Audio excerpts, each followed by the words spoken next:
Episode 171। कहानी अब तक। शिवी ने मुंह बनाते हुए कहा, मैं आपको इग्नोर नहीं कर रही थी, बस मैंने आपको देखा नहीं था। उद्धरण चिन्ह। शिवी ने जानबूझकर झूठ कहा। अंश ने गहरी सांस ली और कहा, तुम मुझे बेवकूफ समझती हो। ठीक है, अब तुम्हारा पार्टी में जाना कैंसिल। चुपचाप अपने रूम में जाओ। उद्धरण चिन्ह। शिवी ने जल्दी से अंश की तरफ देखा और अपने कान पकड़ते हुए कहा, सॉरी, अब मैं ऐसा नहीं करूंगी, पर पार्टी में जाना कैंसिल मत करना। मैं अब रेडी भी हूँ, मेरा बहुत मन है पार्टी में जाने का। अंश अक्सर शिवी को इस तरह से परेशान करता रहता था, तो अंश ने अपने हाथ बांधते हुए कहा, अब तुम मुझे इग्नोर करके जा रही थी तो पनिशमेंट तो बनती है ना। अब चुपचाप अपने रूम में जाओ, और कहीं पार्टी में नहीं जा रही हो तुम। अब आगे। शिवी ने रोंदू सी शक्ल बनाते हुए कहा, मैंने कहा ना सॉरी, अब मैं ऐसा नहीं करूंगी। मुझे पार्टी में जाना है।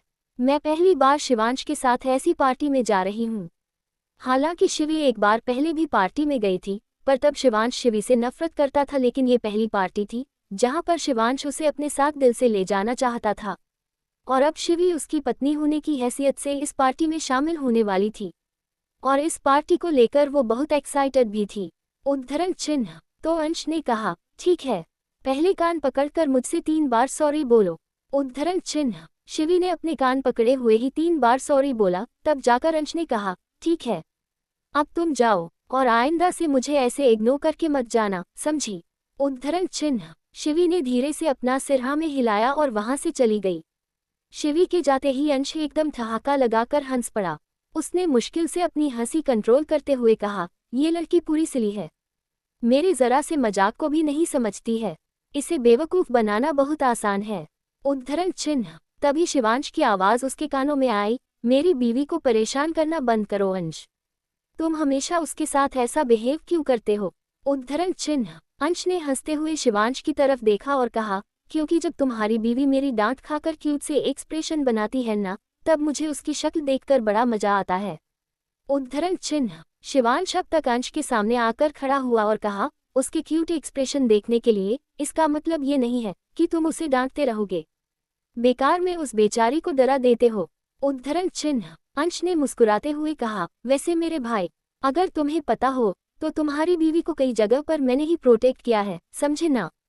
और तुम्हारी बीवी तुम्हारी लाइफ में आई है ना, वो भी मेरी वजह से, क्योंकि अगर मैं उस तानिया को तुम्हारी लाइफ से आउट ना करता ना, तो शिवी तुम्हारी लाइफ में नहीं आती।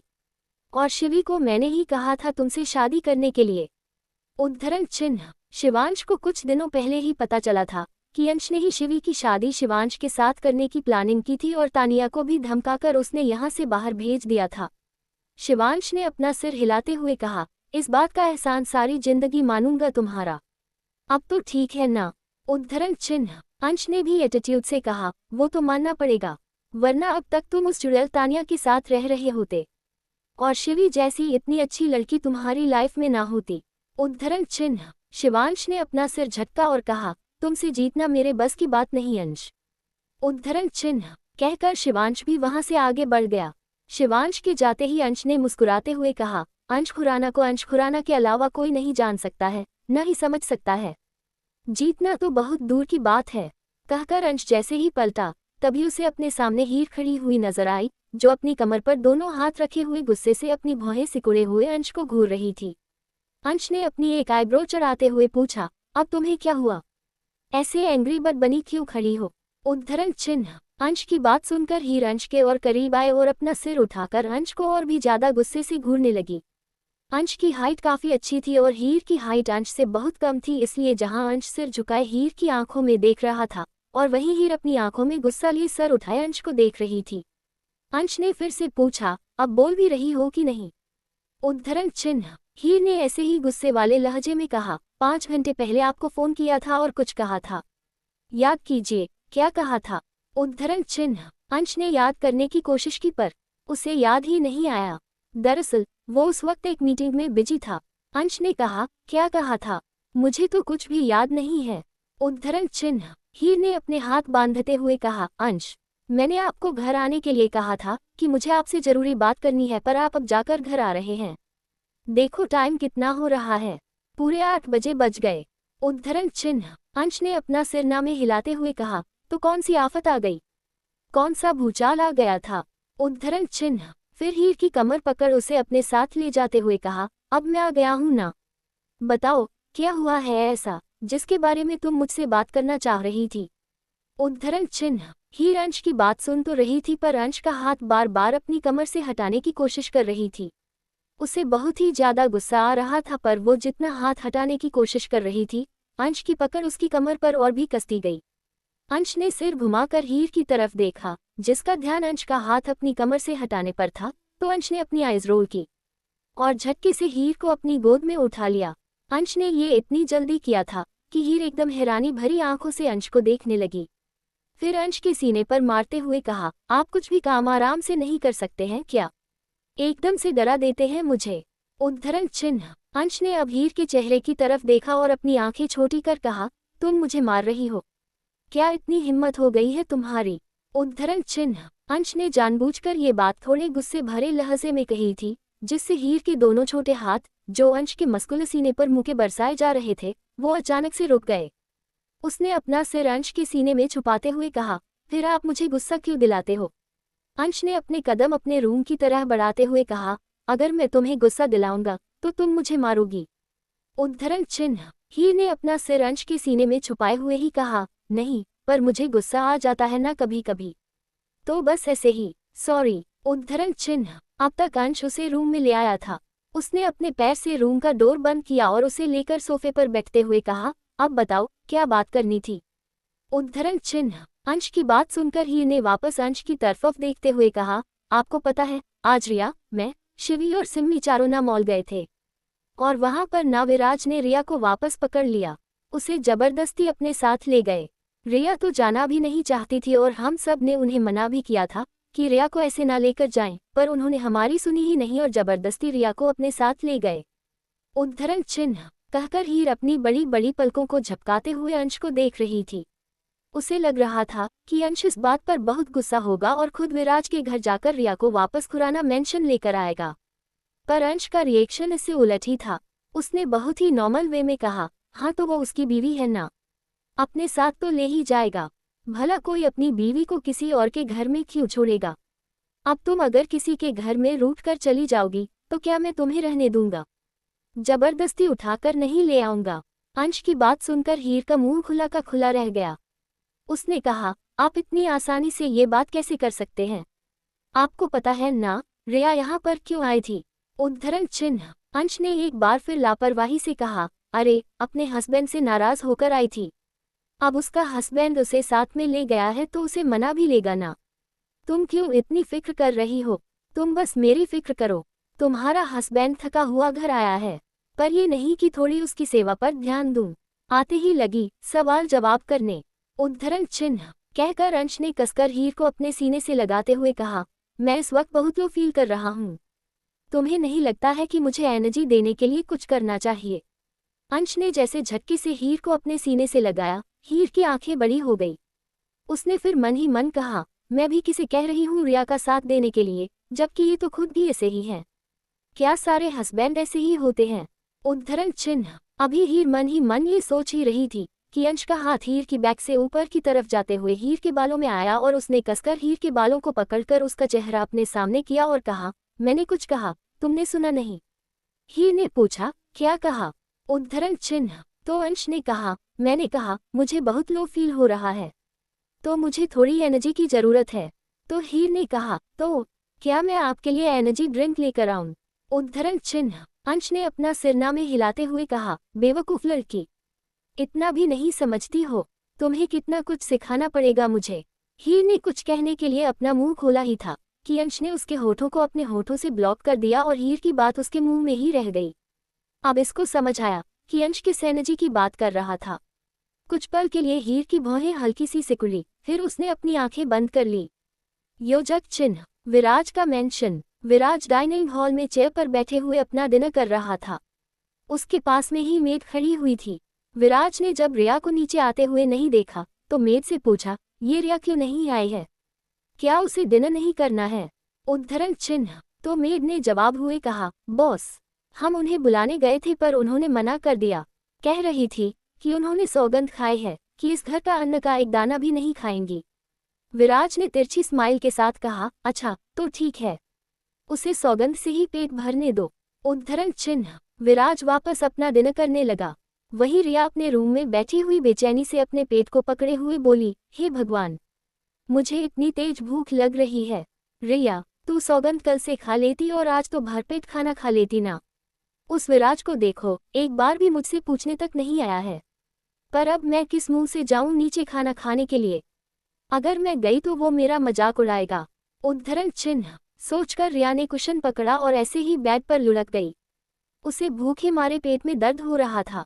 वो बार बार इधर उधर करवट ले रही थी। तभी उसे कुछ याद आया। वो जल्दी से बेड से खड़ी होकर कबर्ड की तरफ भागी। उसने कबर्ड ओपन किया और उसमें कुछ ढूंढने लगी। रिया ने कुछ ढूंढते हुए कहा, कहाँ चले गए? मैंने सिर्फ यही तो रखे थे। हे भगवान, लगता है वो भी खत्म हो गए। अब रिया तेरा क्या होगा? सोचकर रिया वही फर्श पर ही आलती पालती मारकर बैठ गई और अपनी हथेली पर अपनी चिन टिकाए उदास सा चेहरा बनाए हुए बोली, रिया, जिंदगी में सब कुछ खा लेना पर सौगंध मत खाना, और खाना ना खाने की सौगंध तो बिल्कुल मत खाना। उद्धरण चिन्ह। काफी देर तक रिया मायूस सी वहीं बैठी रही। तभी वो कुछ सोचते हुए खड़ी हुई और बोली, एक बार नीचे जाती हूँ। अगर विराज ने मुझे खाने के लिए पूछा, मेरा मतलब है अगर मेरे सामने उसने मिन्नतें की कि रिया प्लीज खाना खा लो, तब मैं खाना खा लूंगी। अब सौगंध से थोड़ी पेट भरते हैं, जिंदा रहने के लिए खाना भी तो पड़ता है ना। उद्धरण चिन्ह। यही सोचकर रिया डोर की तरफ बढ़ गई। वो जैसे ही सीढ़ियों के पास पहुंची, तभी उसने अपने फेस के एक्सप्रेशन तुरंत चेंज किया और एक एटीट्यूड के साथ एक एक सीढ़ी उतरते हुए विराज की तरफ देखने लगी, जो चुपचाप अपना खाना खा रहा था। हालांकि रिया के फेस एक्सप्रेशन काफी एटीट्यूड से भरे हुए थे, लेकिन मन ही मन वो विराज को गालियां दे रही थी। खुद देखो कितने आराम से खाना खा रहा है, ये नहीं कि मुझे भी पूछ लेता। उद्धरण चिन्ह। रिया अब तक डाइनिंग हॉल में आ गई थी। वो तिरछी नजरों से विराज की प्लेट में और डाइनिंग टेबल पर लगे हुए खाने को देख रही थी। जहां खाने को देखकर लोगों के मुंह में पानी आ जाता है, वहां रिया के मुंह और आंख दोनों से पानी आ रहा था। वहीं विराज को रिया की मौजूदगी का एहसास था, पर वो जानबूझकर रिया को इग्नोर कर रहा था। रिया के चलने की स्पीड डाइनिंग टेबल के पास आकर थोड़ी धीमी पड़ गई। तभी विराज ने रिया की तरफ देखा, जो हसरत भरी नजरों से डाइनिंग टेबल पर लगे खाने को देख रही थी। विराज ने सीधा बैठते हुए कहा, देख क्या रही हो? खाना खाना है तो खा लो, तुम्हें रोका किसने है? उद्धरण चिन्ह। रिया ने हड़बड़ाकर विराज की तरफ देखा और एक बार फिर से एटीट्यूड से जवाब दिया, मुझे भूख नहीं है। और तुमने सुना नहीं कि मैंने सौगंध खाई है कि तुम्हारे यहाँ का अन्न का दाना भी नहीं खाऊंगी, चाहे मर ही क्यों ना जाऊं। उद्धरण चिन्ह। तो विराज ने कहा, तो फिर यहाँ क्या कर रही हो? मेरे खाने को नजर लगाने आई थी। उद्धरण चिन्ह। रिया ने किचन की तरफ देखते हुए कहा, पानी पीने आई थी। पानी न पीने की कसम नहीं खाई है मैंने। उद्धरण चिन्ह। कहकर रिया दंदनाते हुए किचन में घुस गई। विराज ने उसे जाते हुए देखा और फिर अपना सिर हिलाते हुए कहा, पानी तो टेबल पर भी पड़ा था, अब इसमें क्या जहर मिला हुआ है जो इसे किचन में जाकर ही पानी पीना था। एपिसोड 172। कहानी अब तक। रिया ने हड़बड़ाकर विराज की तरफ देखा और एक बार फिर से एटीट्यूड से जवाब दिया, मुझे भूख नहीं है। और तुमने सुना नहीं कि मैंने सौगंध खाई है कि तुम्हारे यहाँ का अन्न का दाना भी नहीं खाऊंगी, चाहे मर ही क्यों ना जाऊं। उद्धरण चिन्ह। तो विराज ने कहा, तो फिर यहाँ क्या कर रही हो? मेरे खाने को नजर लगाने आई थी। उद्धरण चिन्ह। रिया ने किचन की तरफ देखते हुए कहा, पानी पीने आई थी। पानी न पीने की कसम नहीं खाई है मैंने। उद्धरण चिन्ह। कहकर रिया दंदनाते हुए किचन में घुस गई। विराज ने उसे जाते हुए देखा और फिर अपना सिर हिलाते हुए कहा, पानी तो टेबल पर भी पड़ा था, अब इसमें क्या जहर मिला हुआ है जो इसे किचन में जाकर ही पानी पीना था। अब आगे। फिर वो वापस अपने खाने पर फोकस करने लगा। रिया ने किचन में एक ग्लास ठंडा पानी का भरा और गटागट उसे पी गई। पानी पीने से उसे थोड़ी बहुत राहत भी मिली। फिर वापस के ग्लास को काउंटर पर रखकर बाहर निकल गई। विराज ने इस बार भी उसे इग्नोर किया। ना ही उसने उसे रुकने के लिए कहा और ना ही खाने के लिए कहा। आधी रात का वक्त, भूख की वजह से रिया को नींद भी नहीं आ रही थी। वैसे तो अपने रूम में थोड़ा बहुत स्नैक्स रखती थी, लेकिन वो भी खत्म हो चुके थे। अब रिया की हालत खराब हो रही थी। उसका तो मन कर रहा था उसके सामने 56 भोग लगा हो और वो उस पर टूट पड़े। वो बेड पर बेडशीट को अपने ऊपर ओढ़े हुए आलती पालती मारे बैठी हुई थी। बेडशीट रिया ने कुछ इस तरह से ओढ़ी हुई थी कि सिर्फ उसका चेहरा ही नजर आ रहा था। रिया ने कहा, क्या करूं? अब तो सब सो गए होंगे। जाऊं क्या किचन में? कुछ तो बचा हुआ होगा मेरे लिए, वरना पूरी रात नहीं सो पाऊंगी मैं। उद्धरण चिन्ह सोचकर रिया वापस बेड से खड़ी हुई और रूम का डोर ओपन कर अपना सर बाहर निकाला और फिर आसपास देखने लगी। रिया सब कुछ बर्दाश्त कर सकती थी लेकिन अपनी भूख को बर्दाश्त नहीं कर सकती थी। खाना उसकी कमजोरी था। उसने अपने आसपास देखा तो उस कॉरिडोर में कोई भी नजर नहीं आया। उसने एक चैन की सांस ली और सीधी खड़े होते हुए कहा, लगता है वो देवल सो चुका है। चल रिया, लग जा मिशन पर। सोचकर रिया रूम से बाहर आए और धीरे से अपने रूम का डोर बंद किया। वो इस बात का पूरा ध्यान रख रही थी कि जरा सी भी आवाज नहीं हो। उसने अभी भी बेडशीट को अपने ऊपर ओढ़ा हुआ था, ये सोचकर कि कोई उसे देख न ले। रिया सधी कदमों से आगे बढ़ी, तभी उसके कदम विराज के रूम के बाहर आकर रुक गए। उसने सिर टेढ़ा करके विराज के रूम की डोर की तरफ देखा और फिर एक तिरछी स्माइल के साथ कहा, मुझे खाने से कोई नहीं रोक सकता है विराज सिंघानिया। खाना मेरा अधिकार है और मैं अपने अधिकारों को बिल्कुल नहीं छोड़ती। उद्धरण चिन्ह कहकर रिया वापस आगे बढ़ गई। वो सीढ़ियों पर आए तो पूरा हॉल खाली था। ये देखकर रिया ने एक चैन की सांस ली कि अब उसका रास्ता पूरी तरह से क्लियर है। अब वो जाकर खाने पर टूट सकती है। वो भागकर सीढ़ियां जल्दी से उतरी और किचन की तरफ बढ़ गई। रिया ने फ्रिज ओपन करके देखा तो वाकई में उसमें खाना रखा हुआ था। ये देखकर तो रिया की आंखों में चमक आ गई। उसने जल्दी से खाना बाहर निकाला और बिना गर्म किए ही वहीं फर्श पर रखकर जल्दी जल्दी खाना ठूंसने लगी। उसने अपने बगल में पानी की बोतल भी रख ली थी। खाने का जैसे ही पहला निवाला उसके मुंह में गया, उसकी आत्मा को तो जैसे तृप्ति मिल गई थी। रिया ने अपनी आंखें बंद किए कहा, अब जाकर थोड़ा आराम मिला, वरना मेरा प्यारा सा पेटू कैसे चिल्ला रहा था। रिया, मुझे खाना दो। उद्धरण चिन्ह फिर नीचे झुककर अपने पेट की तरफ देखा और कहा, सॉरी बाबू, मैंने तुम्हें परेशान किया ना। आइंदा से मैं कभी भी ऐसे उटपटांग कसम नहीं खाऊंगी। कहकर रिया अब वापस खाने को ठूंसने लगी। तभी विराज की आवाज रिया के कानों में आई, तुम आराम से भी खा सकती हो। कोई यहाँ पर डाका नहीं पड़ने वाला है कि कोई तुम्हारा खाना छीन के भाग जाएगा। विराज का ये कहना था कि रिया को एक जोर से खांसी आई। रिया ने अपने सीने पर हाथ रख अपनी खांसी को कंट्रोल करने की कोशिश की और जल्दी से पानी का एक घूंट भरा, फिर धीरे से सिर घुमाकर पीछे खड़े विराज की तरफ देखा, जो किचन के डोर पर अपने हाथ बांधे डोर से अपना कंधा टिकाए उसे ही एक तिरछी स्माइल के साथ देख रहा था। रिया ने वापस अपना चेहरा सामने किया और मन ही मन कहा, अब ये राक्षस कहाँ से प्रकट हो गया? क्या इसे भी अभी यहाँ आना था? उद्धरण चिन्ह सोचकर रिया ने एक और घूंट पानी का भरा और हड़बड़ाते हुए खड़ी हुई और कहा, मैं तो यहाँ, मेरा मतलब है कि मैं। उद्धरण चिन्ह विराज ने अपने कदम रिया की तरफ बढ़ाए और एक नज़र फर्श पर रखे हुए खाने की तरफ देखा और फिर रिया से कहा, मैं तो। तुम यहाँ क्या? रिया, सीधा बोलो ना कि भूख बर्दाश्त नहीं हुई। और तुम्हारी सौगंध का क्या हुआ? मर जाऊंगी पर यहाँ का खाना नहीं खाऊंगी।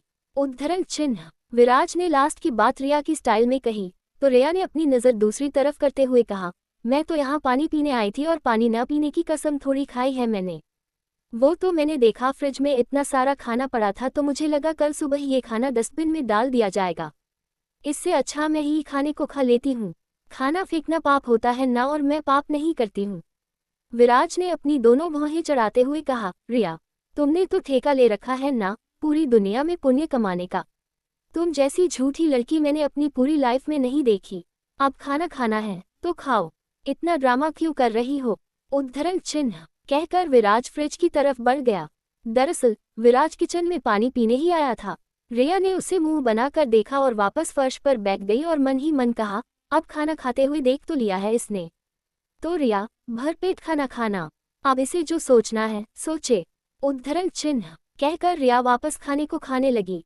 वही विराज काउंटर से टिककर खड़ा हुआ पानी की बोतल हाथ में पकड़े हुए घूंट घूंट पानी पी रहा था और रिया को ही एकटक देखे जा रहा था। रिया जिस तरह से खाने को मुंह में भरे हुए थी, रिया की शक्ल देखकर विराज को हंसी भी आ रही थी। उसने मन ही मन कहा, ये लड़की पूरी स्टूपिड है, कुछ भी करती है, कुछ भी बोलती है, ऊपर वाले ने अलग ही नमूना क्रिएट किया है। उद्धरण चिन्ह विराट को पता ही नहीं था कि कब रिया को देखते ही पूरी बोतल पानी की खत्म कर गया था। उसकी नज़र रिया पर से हट ही नहीं रही थी।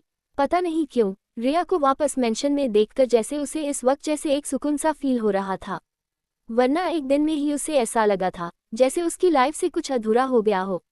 वही रिया तो विराज को पूरी तरह से इग्नोर किए हुए खाना ही खाने में बिजी थी। आखिरकार रिया ने पूरा खाना खत्म किया, उसे तो ध्यान ही नहीं रहा कि विराज अभी भी वहां खड़ा हुआ है। फिर अपने पेट पर हाथ रखते हुए बोली, हाँ अब जाकर मेरी आत्मा को सुकून, ठंडक, तृप्ति सब कुछ मिल गया। अब रिया तू चैन से जाकर बेड पर पसर जा।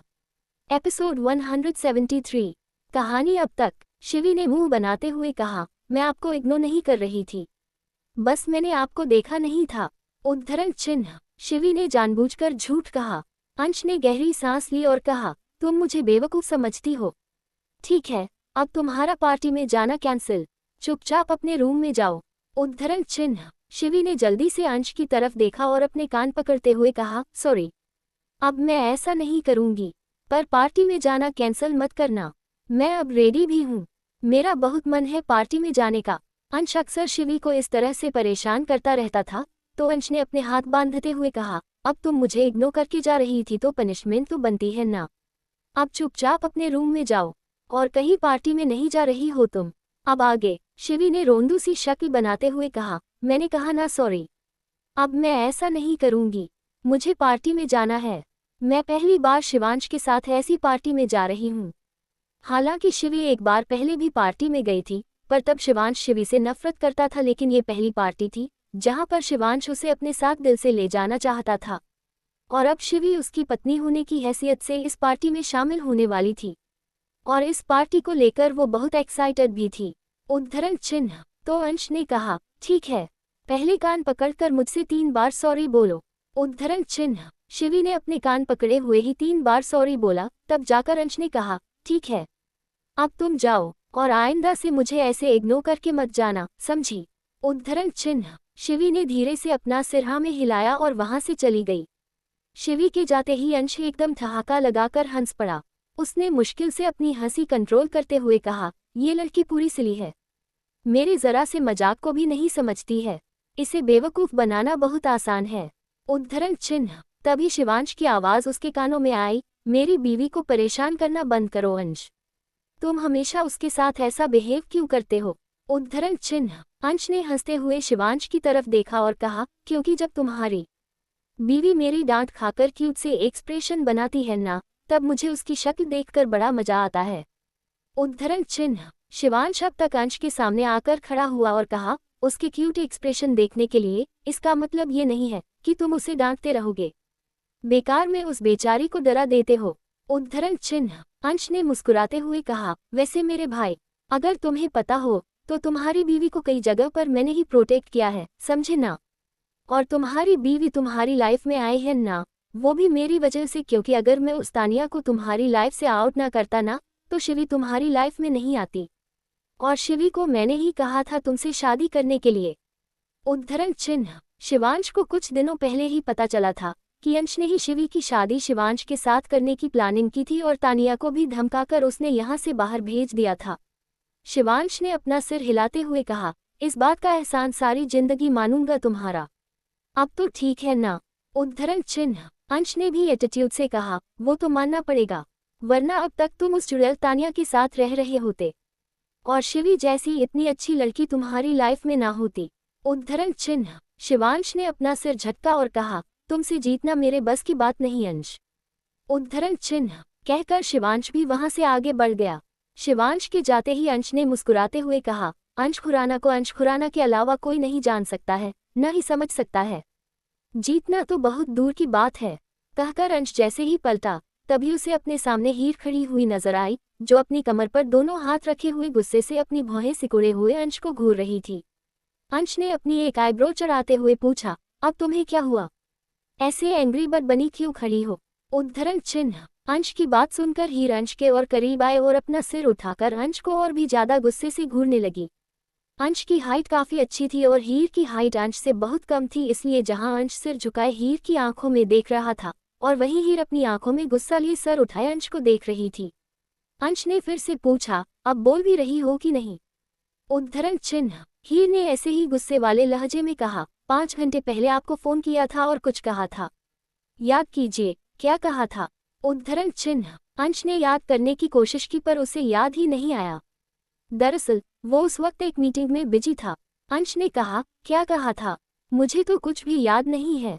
उद्धरण चिन्ह। हीर ने अपने हाथ बांधते हुए कहा, अंश, मैंने आपको घर आने के लिए कहा था कि मुझे आपसे जरूरी बात करनी है, पर आप अब जाकर घर आ रहे हैं।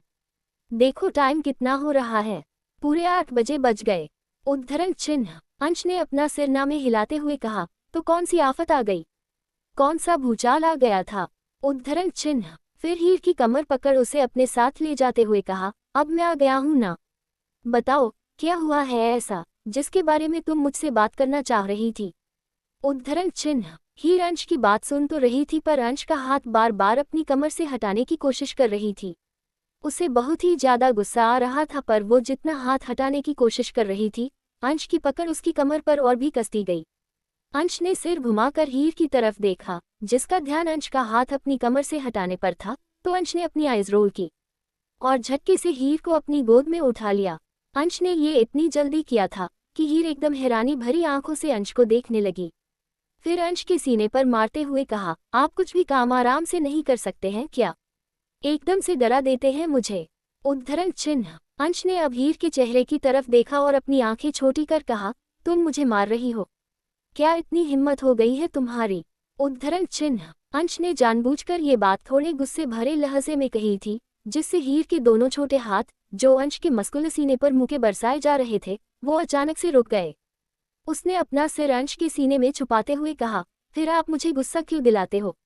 अंश ने अपने कदम अपने रूम की तरह बढ़ाते हुए कहा, अगर मैं तुम्हें गुस्सा दिलाऊंगा तो तुम मुझे मारोगी। उद्धरण चिन्ह। हीर ने अपना सिर अंश के सीने में छुपाए हुए ही कहा, नहीं, पर मुझे गुस्सा आ जाता है ना कभी कभी, तो बस ऐसे ही, सॉरी। उद्धरण चिन्ह। अब तक अंश उसे रूम में ले आया था। उसने अपने पैर से रूम का डोर बंद किया और उसे लेकर सोफे पर बैठते हुए कहा, अब बताओ, क्या बात करनी थी?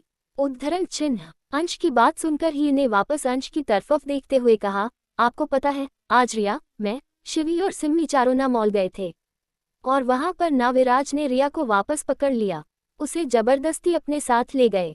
रिया तो जाना भी नहीं चाहती थी और हम सब ने उन्हें मना भी किया था कि रिया को ऐसे ना लेकर जाएं, पर उन्होंने हमारी सुनी ही नहीं और जबरदस्ती रिया को अपने साथ ले गए। उद्धरण चिन्ह। कहकर हीर अपनी बड़ी बड़ी पलकों को झपकाते हुए अंश को देख रही थी। उसे लग रहा था कि अंश इस बात पर बहुत गुस्सा होगा और खुद विराज के घर जाकर रिया को वापस खुराना मेंशन लेकर आएगा। पर अंश का रिएक्शन इससे उलट ही था। उसने बहुत ही नॉर्मल वे में कहा, हाँ तो वो उसकी बीवी है ना, अपने साथ तो ले ही जाएगा। भला कोई अपनी बीवी को किसी और के घर में क्यों छोड़ेगा? अब तुम अगर किसी के घर में रूठ कर चली जाओगी तो क्या मैं तुम्हें रहने दूंगा? जबरदस्ती उठाकर नहीं ले आऊंगा। अंश की बात सुनकर हीर का मुंह खुला का खुला रह गया। उसने कहा, आप इतनी आसानी से ये बात कैसे कर सकते हैं? आपको पता है ना रिया यहाँ पर क्यों आई थी? उद्धरण चिन्ह। अंश ने एक बार फिर लापरवाही से कहा, अरे, अपने हस्बैंड से नाराज होकर आई थी। अब उसका हस्बैंड उसे साथ में ले गया है तो उसे मना भी लेगा ना। तुम क्यों इतनी फिक्र कर रही हो? तुम बस मेरी फिक्र करो। तुम्हारा हस्बैंड थका हुआ घर आया है, पर ये नहीं कि थोड़ी उसकी सेवा पर ध्यान दूं। आते ही लगी सवाल जवाब करने। उद्धरण चिन्ह। कहकर अंश ने कसकर हीर को अपने सीने से लगाते हुए कहा, मैं इस वक्त बहुत लो फील कर रहा हूँ। तुम्हें नहीं लगता है कि मुझे एनर्जी देने के लिए कुछ करना चाहिए? अंश ने जैसे झटके से हीर को अपने सीने से लगाया, हीर की आंखें बड़ी हो गई। उसने फिर मन ही मन कहा, मैं भी किसे कह रही हूँ रिया का साथ देने के लिए, जबकि ये तो खुद भी ऐसे ही हैं। क्या सारे हस्बैंड ऐसे ही होते हैं? उद्धरण चिन्ह। अभी हीर मन ही मन ये सोच ही रही थी कि अंश का हाथ हीर की बैक से ऊपर की तरफ जाते हुए हीर के बालों में आया और उसने कसकर हीर के बालों को पकड़कर उसका चेहरा अपने सामने किया और कहा, मैंने कुछ कहा, तुमने सुना नहीं? हीर ने पूछा, क्या कहा? उद्धरण चिन्ह। तो अंश ने कहा, मैंने कहा, मुझे बहुत लो फील हो रहा है, तो मुझे थोड़ी एनर्जी की जरूरत है। तो हीर ने कहा, तो क्या मैं आपके लिए एनर्जी ड्रिंक लेकर आऊं? उद्धरण चिन्ह। अंश ने अपना सिरनामे हिलाते हुए कहा, बेवकूफ लड़की, इतना भी नहीं समझती हो? तुम्हें कितना कुछ सिखाना पड़ेगा मुझे। हीर ने कुछ कहने के लिए अपना मुंह खोला ही था कि अंश ने उसके होठों को अपने होठों से ब्लॉक कर दिया और हीर की बात उसके मुंह में ही रह गई। अब इसको समझ आया कि अंश किस एनर्जी की बात कर रहा था। कुछ पल के लिए हीर की भौहें हल्की सी सिकुड़ी, फिर उसने अपनी आंखें बंद कर ली। योजक चिन्ह। विराज का मेंशन। विराज डाइनिंग हॉल में चेयर पर बैठे हुए अपना डिनर कर रहा था। उसके पास में ही मेड खड़ी हुई थी। विराज ने जब रिया को नीचे आते हुए नहीं देखा तो मेड से पूछा, ये रिया क्यों नहीं आई है? क्या उसे डिनर नहीं करना है? उद्धरण चिन्ह। तो मेड ने जवाब हुए कहा, बॉस, हम उन्हें बुलाने गए थे पर उन्होंने मना कर दिया। कह रही थी कि उन्होंने सौगंध खाई है कि इस घर का अन्न का एक दाना भी नहीं खाएंगी। विराज ने तिरछी स्माइल के साथ कहा, अच्छा तो ठीक है, उसे सौगंध से ही पेट भरने दो।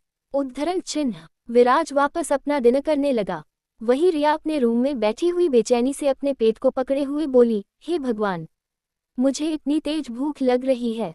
रिया, तू सौगंध कल से खा लेती और आज तो भरपेट खाना खा लेती ना। उस विराज को देखो, एक बार भी मुझसे पूछने तक नहीं आया है।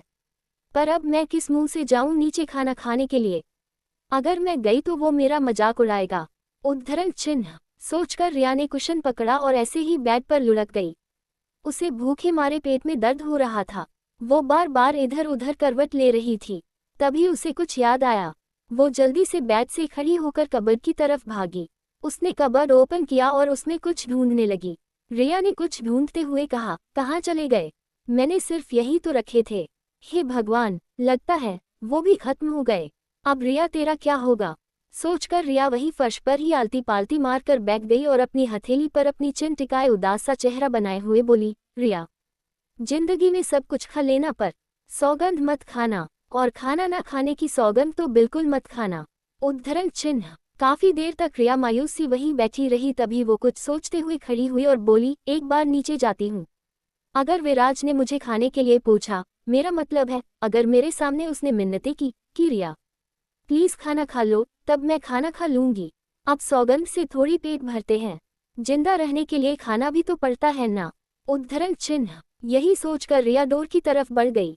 वो जैसे ही सीढ़ियों के पास पहुंची तभी उसने अपने फेस के एक्सप्रेशन तुरंत चेंज किया और एक एटीट्यूड के साथ एक एक सीढ़ी उतरते हुए विराज की तरफ देखने लगी, जो चुपचाप अपना खाना खा रहा था। हालांकि रिया के फेस एक्सप्रेशन काफी एटीट्यूड से भरे हुए थे, लेकिन मन ही मन वो विराज को गालियां दे रही थी। खुद देखो कितने आराम से खाना खा रहा है, ये नहीं कि मुझे भी पूछ लेता। उद्धरण चिन्ह। रिया अब तक डाइनिंग हॉल में आ गई थी। वो तिरछी नजरों से विराज की प्लेट में और डाइनिंग टेबल पर लगे हुए खाने को देख रही थी। जहां खाने को देखकर लोगों के मुंह में पानी आ जाता है, वहां रिया के मुंह और आंख दोनों से पानी आ रहा था। वहीं विराज को रिया की मौजूदगी का एहसास था, पर वो जानबूझकर रिया को इग्नोर कर रहा था। रिया के चलने की स्पीड डाइनिंग टेबल के पास आकर थोड़ी धीमी पड़ गई।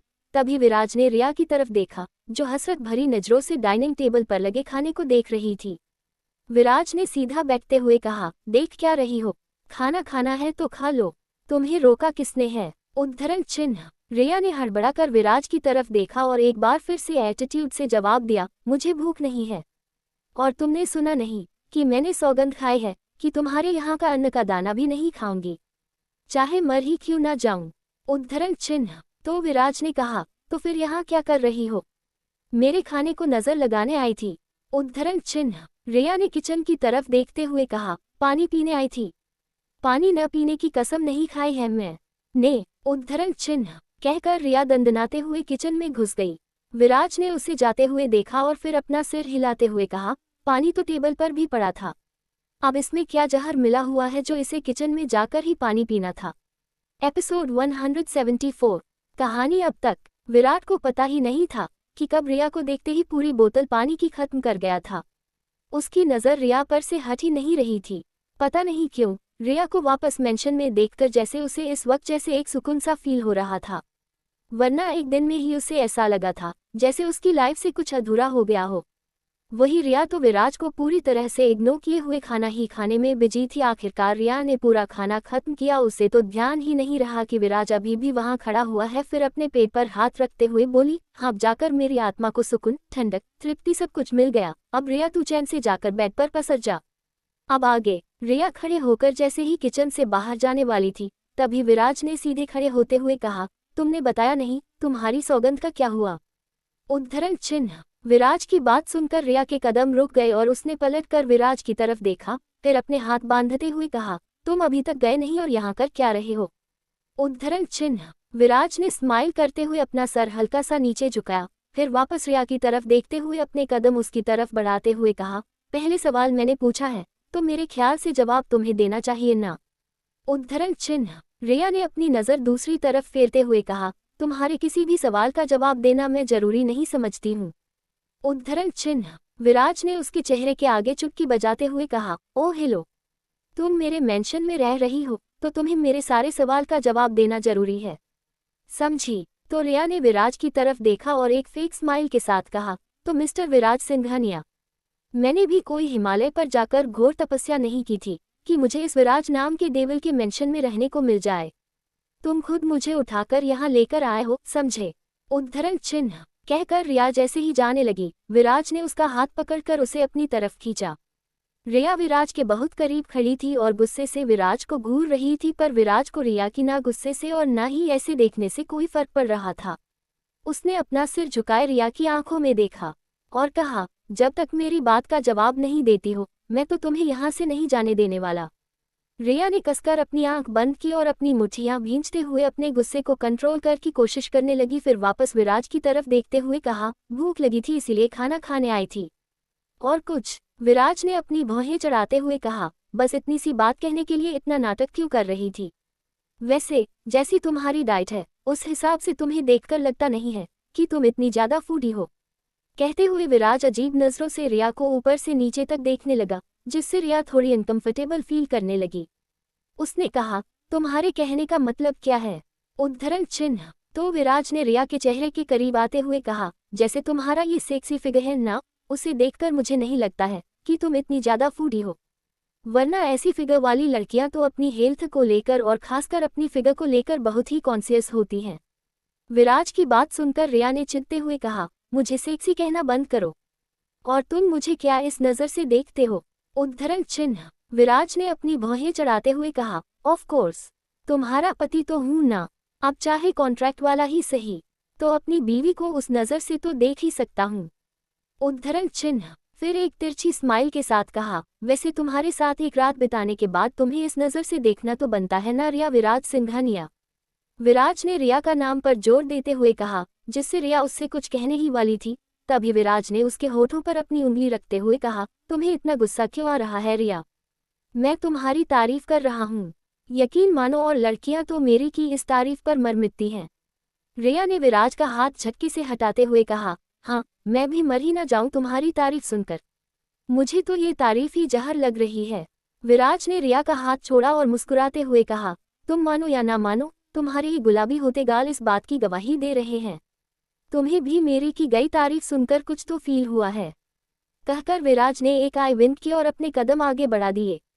वहीं रिया ने अनजाने में ही अपने गालों को छुए और मन ही मन कहा, क्या वाकई में मेरे गाल गुलाबी हो गए? नहीं नहीं, मेरे गाल गुलाबी नहीं हो सकते हैं, ये विराज कुछ भी बोलता है। उद्धरण चिन्ह। विराज, जो किचन से बाहर जाने ही वाला था, उसने पलटकर वापस रिया की तरफ देखा और कहा, किससे झूठ बोल रही हो, मुझसे या खुद से? तो अपने दिल से पूछ लो, जिसकी तेज होती धड़कनों की आवाज मुझे भी सुनाई दे रही है, रिया विराज सिंघानिया। उद्धरण चिन्ह। कहकर विराज सीटी बजाता हुआ वहां से चला गया। वहीं रिया, जो अपने गाल पर हाथ रखे खड़ी हुई थी, अब उसके हाथ अपने सीने पर गए। वाकई में उसके दिल की धड़कनें तेज हो रही थी। रिया ने हैरानी से उस तरफ देखा जहां से विराज गया था और खोए हुए लहजे में ही कहा, हाँ, मेरा दिल इतनी तेज क्यों धड़क रहा है? उद्धरण चिन्ह। फिर अचानक ही होश में आते हुए कहा, रिया, पागल क्या कर रही है? तू उस विराज की बातों में आ रही है, ये सब वो तुझे परेशान करने के लिए कह रहा है। उद्धरण चिन्ह। कहकर रिया ने अपना सिर झटका और वो भी किचन से बाहर निकल गई। वैसे ये सही था, विराज जिस तरह से उसके चेहरे के करीब आकर उसकी आंखों में देखते हुए ये बातें कह रहा था, रिया को अपने सीने में एक अलग ही तरह की गुदगुदी का एहसास हो रहा था, क्योंकि ये पहली बार था जब विराज ने रिया की आंखों में आंखें डालकर उसकी इस तरह से तारीफ की थी। रिया जल्दी जल्दी कदम बढ़ाते हुए अपने रूम की तरफ जा रही थी और खुद से ही बातें किए जा रही थी। रिया, कुछ भी हो जाए, इस विराज की चिकनी चुपड़ी बातों में मत आना, क्योंकि इस तरह के जो आदमी होते हैं ना, ये लड़कियों को ऐसे ही फंसाते हैं। ये सिर्फ एक जाल है और इस जाल से दूर ही रहना। रिया अपने रूम में आए और बेड पर पसरते हुए ब्लैंकेट को पूरे सर तक कर लिया और अपनी आंखें बंद कर सोने की कोशिश करने लगी। पर यहाँ तो अब उसकी आंखों से नींद ही नदारद थी। उसके कानों में तो बार बार विराज के कहे हुए शब्द ही गूंज रहे थे। रिया बेचैनी से कभी इधर तो कभी उधर करवट ले रही थी, पर मजाल है कि विराज की आवाज़ एक पल के लिए थी उसके जहन से निकली हो। आखिरकार इरिटेट होकर उसने कसकर अपने कानों को बंद किया और चिल्लाते हुए कहा, मैंने कहा चुप हो जाओ। खबरदार, जो मेरे दिमाग में आकर ऐसी बातें करने की कोशिश की तो विराज सिंघानिया।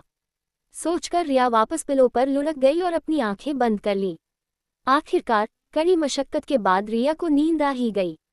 योजक चिन्ह होटल। वहीं एक होटल के रेस्टोरेंट एरिया में शिवी अपनी टेबल पर बैठे हुए सामने की तरफ अजीब नजरों से देख रही थी। उसके सामने ही शिवांश और उसके बगल में बैठी हुई एक लड़की, जिसकी उम्र करीब शिवांश के लगभग ही रही होगी, आपस में कुछ बात कर रहे थे। शिवांश बस स्माइल करते हुए उसकी बात का जवाब हाँ या ना में दे रहा था और साथ ही साथ डिनर भी कर रहा था। पर शिवी का ध्यान अपने डिनर से कहीं ज्यादा उन दोनों की तरफ और उन दोनों की बातों की तरफ ज्यादा था। दरअसल साथ में बैठी हुई लड़की अपने हस्बैंड के साथ उस पार्टी में आई थी। उस लड़की का हस्बैंड खुराना अंपार में ही एक इन्वेस्टर था और उसी ने ये पार्टी यहाँ दी थी। उस लड़की को देखकर लग रहा था जैसे वो अपने हस्बैंड से कहीं ज्यादा इंटरेस्ट और शिवांश में ले रही है। शिवांश तो उससे प्रोफेशनली ही बातें कर रहा था, लेकिन वो लड़की जानबूझकर शिवांश की क्लोज होने की कोशिश कर रही थी और जानबूझकर शिवांश को अपनी बातों में उलझाए हुए थी। और ये बात शिवी को बिल्कुल पसंद नहीं आ रही थी। उसका तो मन कर रहा था कि वो डिनर को अधूरा छोड़कर यहाँ से चली जाए, पर ये बिजनेस पार्टी थी, इसी वजह से वो ऐसा नहीं कर सकती थी, वरना इसका शिवांश की रेपुटेशन पर असर होता। इसलिए मन मार कर शिवी को वहीं बैठना पड़ा। इस टेबल पर 8-10 लोग और भी बैठे हुए थे। कोई अपने डिनर में बिजी था तो कोई बिजनेस की बातें करने में बिजी था। शिवांश उस लड़की और शिवी के बीच में बैठा हुआ था। हालांकि बीच बीच में शिवांश शिवी से भी बात कर रहा था, पर वो लड़की जानबूझकर शिवांश का ध्यान अपनी तरफ खींचने की कोशिश कर रही थी। शिवी ने मन ही मन कहा, ये आखिर चाहती क्या है? क्या इसे पता नहीं है कि ये मेरे पति हैं? मुझे तो ऐसा लग रहा है जैसे मैं अकेली यहाँ आई हूँ, और इन्हें देखो कैसे मुस्कुराकर बात कर रहे हैं।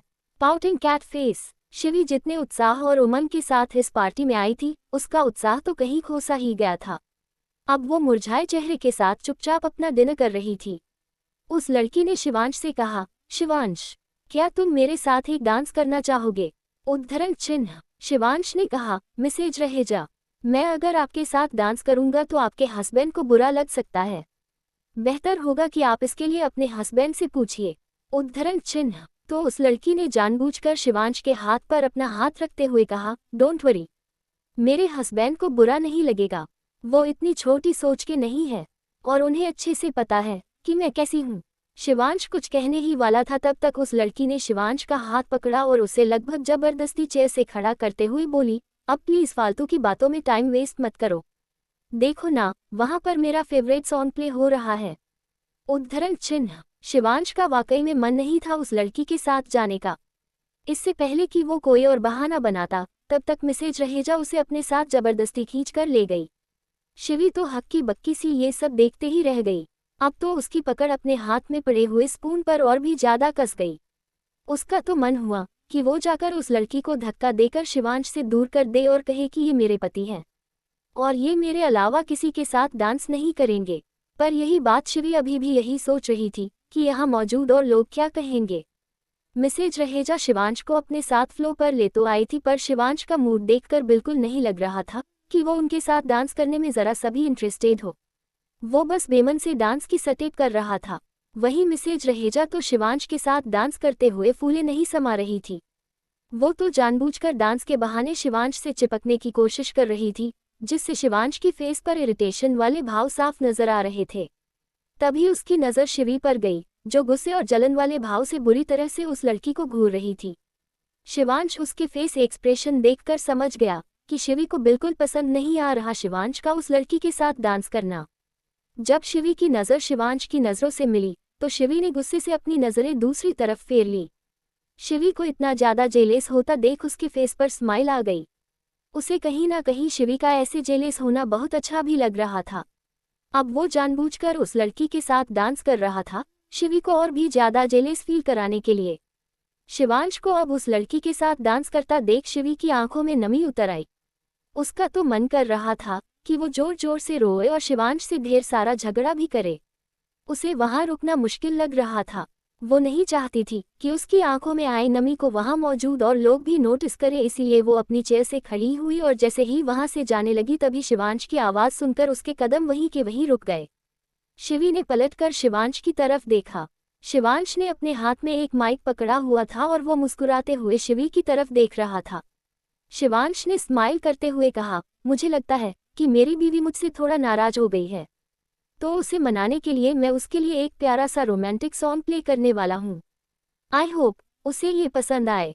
उद्धरण चिन्ह। शिवी ने हैरानी से शिवांश की तरफ देखा। उसे तो विश्वास ही नहीं हो रहा था कि शिवांश उसके लिए गाना गाने वाला है। हाँ, उसे पता था कि शिवांश को म्यूजिक का बहुत शौक है और वाकई में वो बहुत अच्छा गाता भी है, लेकिन आज तक कभी शिवांश ने उसके लिए कभी कोई गाना नहीं गाया था। शिवांश को अपनी तरफ इस तरह से देखते देख शिवी की धड़कनें एकदम से तेज हो गई। तभी शिवांश ने अपनी मैग्नेटिक वॉइस में गाना शुरू किया। दिल दिल दिल दिल दिल, थोड़ी जगह दे दे, मुझे तेरे पास कहीं रह जाऊं मैं, खामोशियां तेरी सुनूं और दूर कहीं ना जाऊं मैं। दिल दिल दिल दिल। शिवांश ने गाते हुए ही अपना एक हाथ बढ़ाकर शिवी को अपने पास आने का इशारा किया।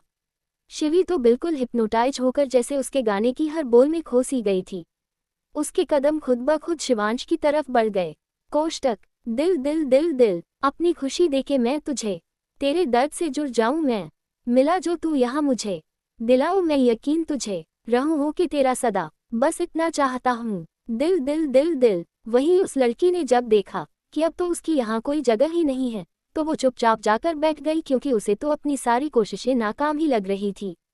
कहाँ तो वो शिवांश से फ्लर्ट करके उसका ध्यान अपनी तरफ अट्रैक्ट करने की कोशिश कर रही थी, पर शिवांश पर की गई सारी कोशिशें शिवांश ने खुद ही नाकाम कर दी थी। कोष्टक। दिल दिल दिल दिल, मैं थोड़ी जगह दे दे मुझे, तेरे पास कहीं रह जाऊं मैं, खामोशियां तेरी सुनूं और दूर कहीं ना जाऊं मैं। हाँ। दिल दिल दिल दिल दिल। शिवी अब शिवांश के बहुत पास आकर खड़ी हो गई। शिवांश ने उसका हाथ पकड़कर उसे अपने करीब खींचा और शिवी को और कसकर पकड़कर अब बिना किसी की परवाह किए ही सॉन्ग गा रहा था। शिवांश ने अपने एक हाथ से शिवी की कमर थामी हुई थी और दूसरे हाथ से शिवी के हाथ को पकड़े हुए उसके साथ बड़ी ही खूबसूरती के साथ डांस स्टेप कर रहा था। शिवी तो बस शिवांश की लय के साथ लय ही मिला रही थी। इस वक्त वो दोनों मेड फॉर ईच अदर ही लग रहे थे। कोष्टक। दिल दिल दिल दिल दिल, बेसहारा तेरे बिना मैं, तू जो ना हो तो मैं भी नहीं, देखूं तुझे यारा जितनी दफा मैं, तुझ पे है आता मुझको यकीन, सबसे मैं जुदा होके अभी तेरी रूह से जुड़ जाऊं मैं, मिला जो तू यहाँ मुझे, दिलाऊं मैं यकीन तुझे, रहूं हो कि तेरा सदा, बस इतना चाहता हूँ मैं, थोड़ी जगह दे दे मुझे, तेरे पास कहीं रह जाऊं मैं, खामोशियां तेरी सुनूं और दूर कहीं ना जाऊं मैं। दिल दिल दिल दिल दिल। वाकई में वहां मौजूद और लोग इस खूबसूरत जोड़ी की तारीफें किए जा रहे थे। वहीं शिवांश और शिवी भी प्यार से दूसरे की आंखों में देख रहे थे। शिवी के दिल में अभी तक जो शिवांश के लिए नाराजगी थी, वो तो जैसे कहीं गायब हो गई थी, क्योंकि शिवांश अपने गीत के बोल के जरिए उसे यही एहसास करा रहा था कि वो तो सिर्फ उसका है और शिवांश की जिंदगी में शिवी के अलावा ना कोई आएगा और ना ही किसी के आने के चांसेस हैं। एपिसोड 175। कहानी अब तक। शिवांश ने अपने एक हाथ से शिवी की कमर थामी हुई थी और दूसरे हाथ से शिवी के हाथ को पकड़े हुए उसके साथ बड़ी ही खूबसूरती के साथ डांस स्टेप कर रहा था। शिवी तो बस शिवांश की लय के साथ लय ही मिला रही थी। इस वक्त वो दोनों मेड फॉर ईच अदर ही लग रहे थे। वाकई में वहां मौजूद और लोग इस खूबसूरत जोड़ी की तारीफें किए जा रहे थे। वहीं शिवांश और शिवी भी प्यार से दूसरे की आंखों में देख रहे थे। शिवी के दिल में अभी तक जो शिवांश के लिए नाराजगी थी, वो तो जैसे कहीं गायब हो गई थी, क्योंकि शिवांश अपने गीत के बोल के जरिए उसे यही एहसास करा रहा था कि वो तो सिर्फ उसका है और शिवांश की जिंदगी में शिवी के अलावा ना कोई आएगा और ना ही किसी के आने के चांसेस हैं।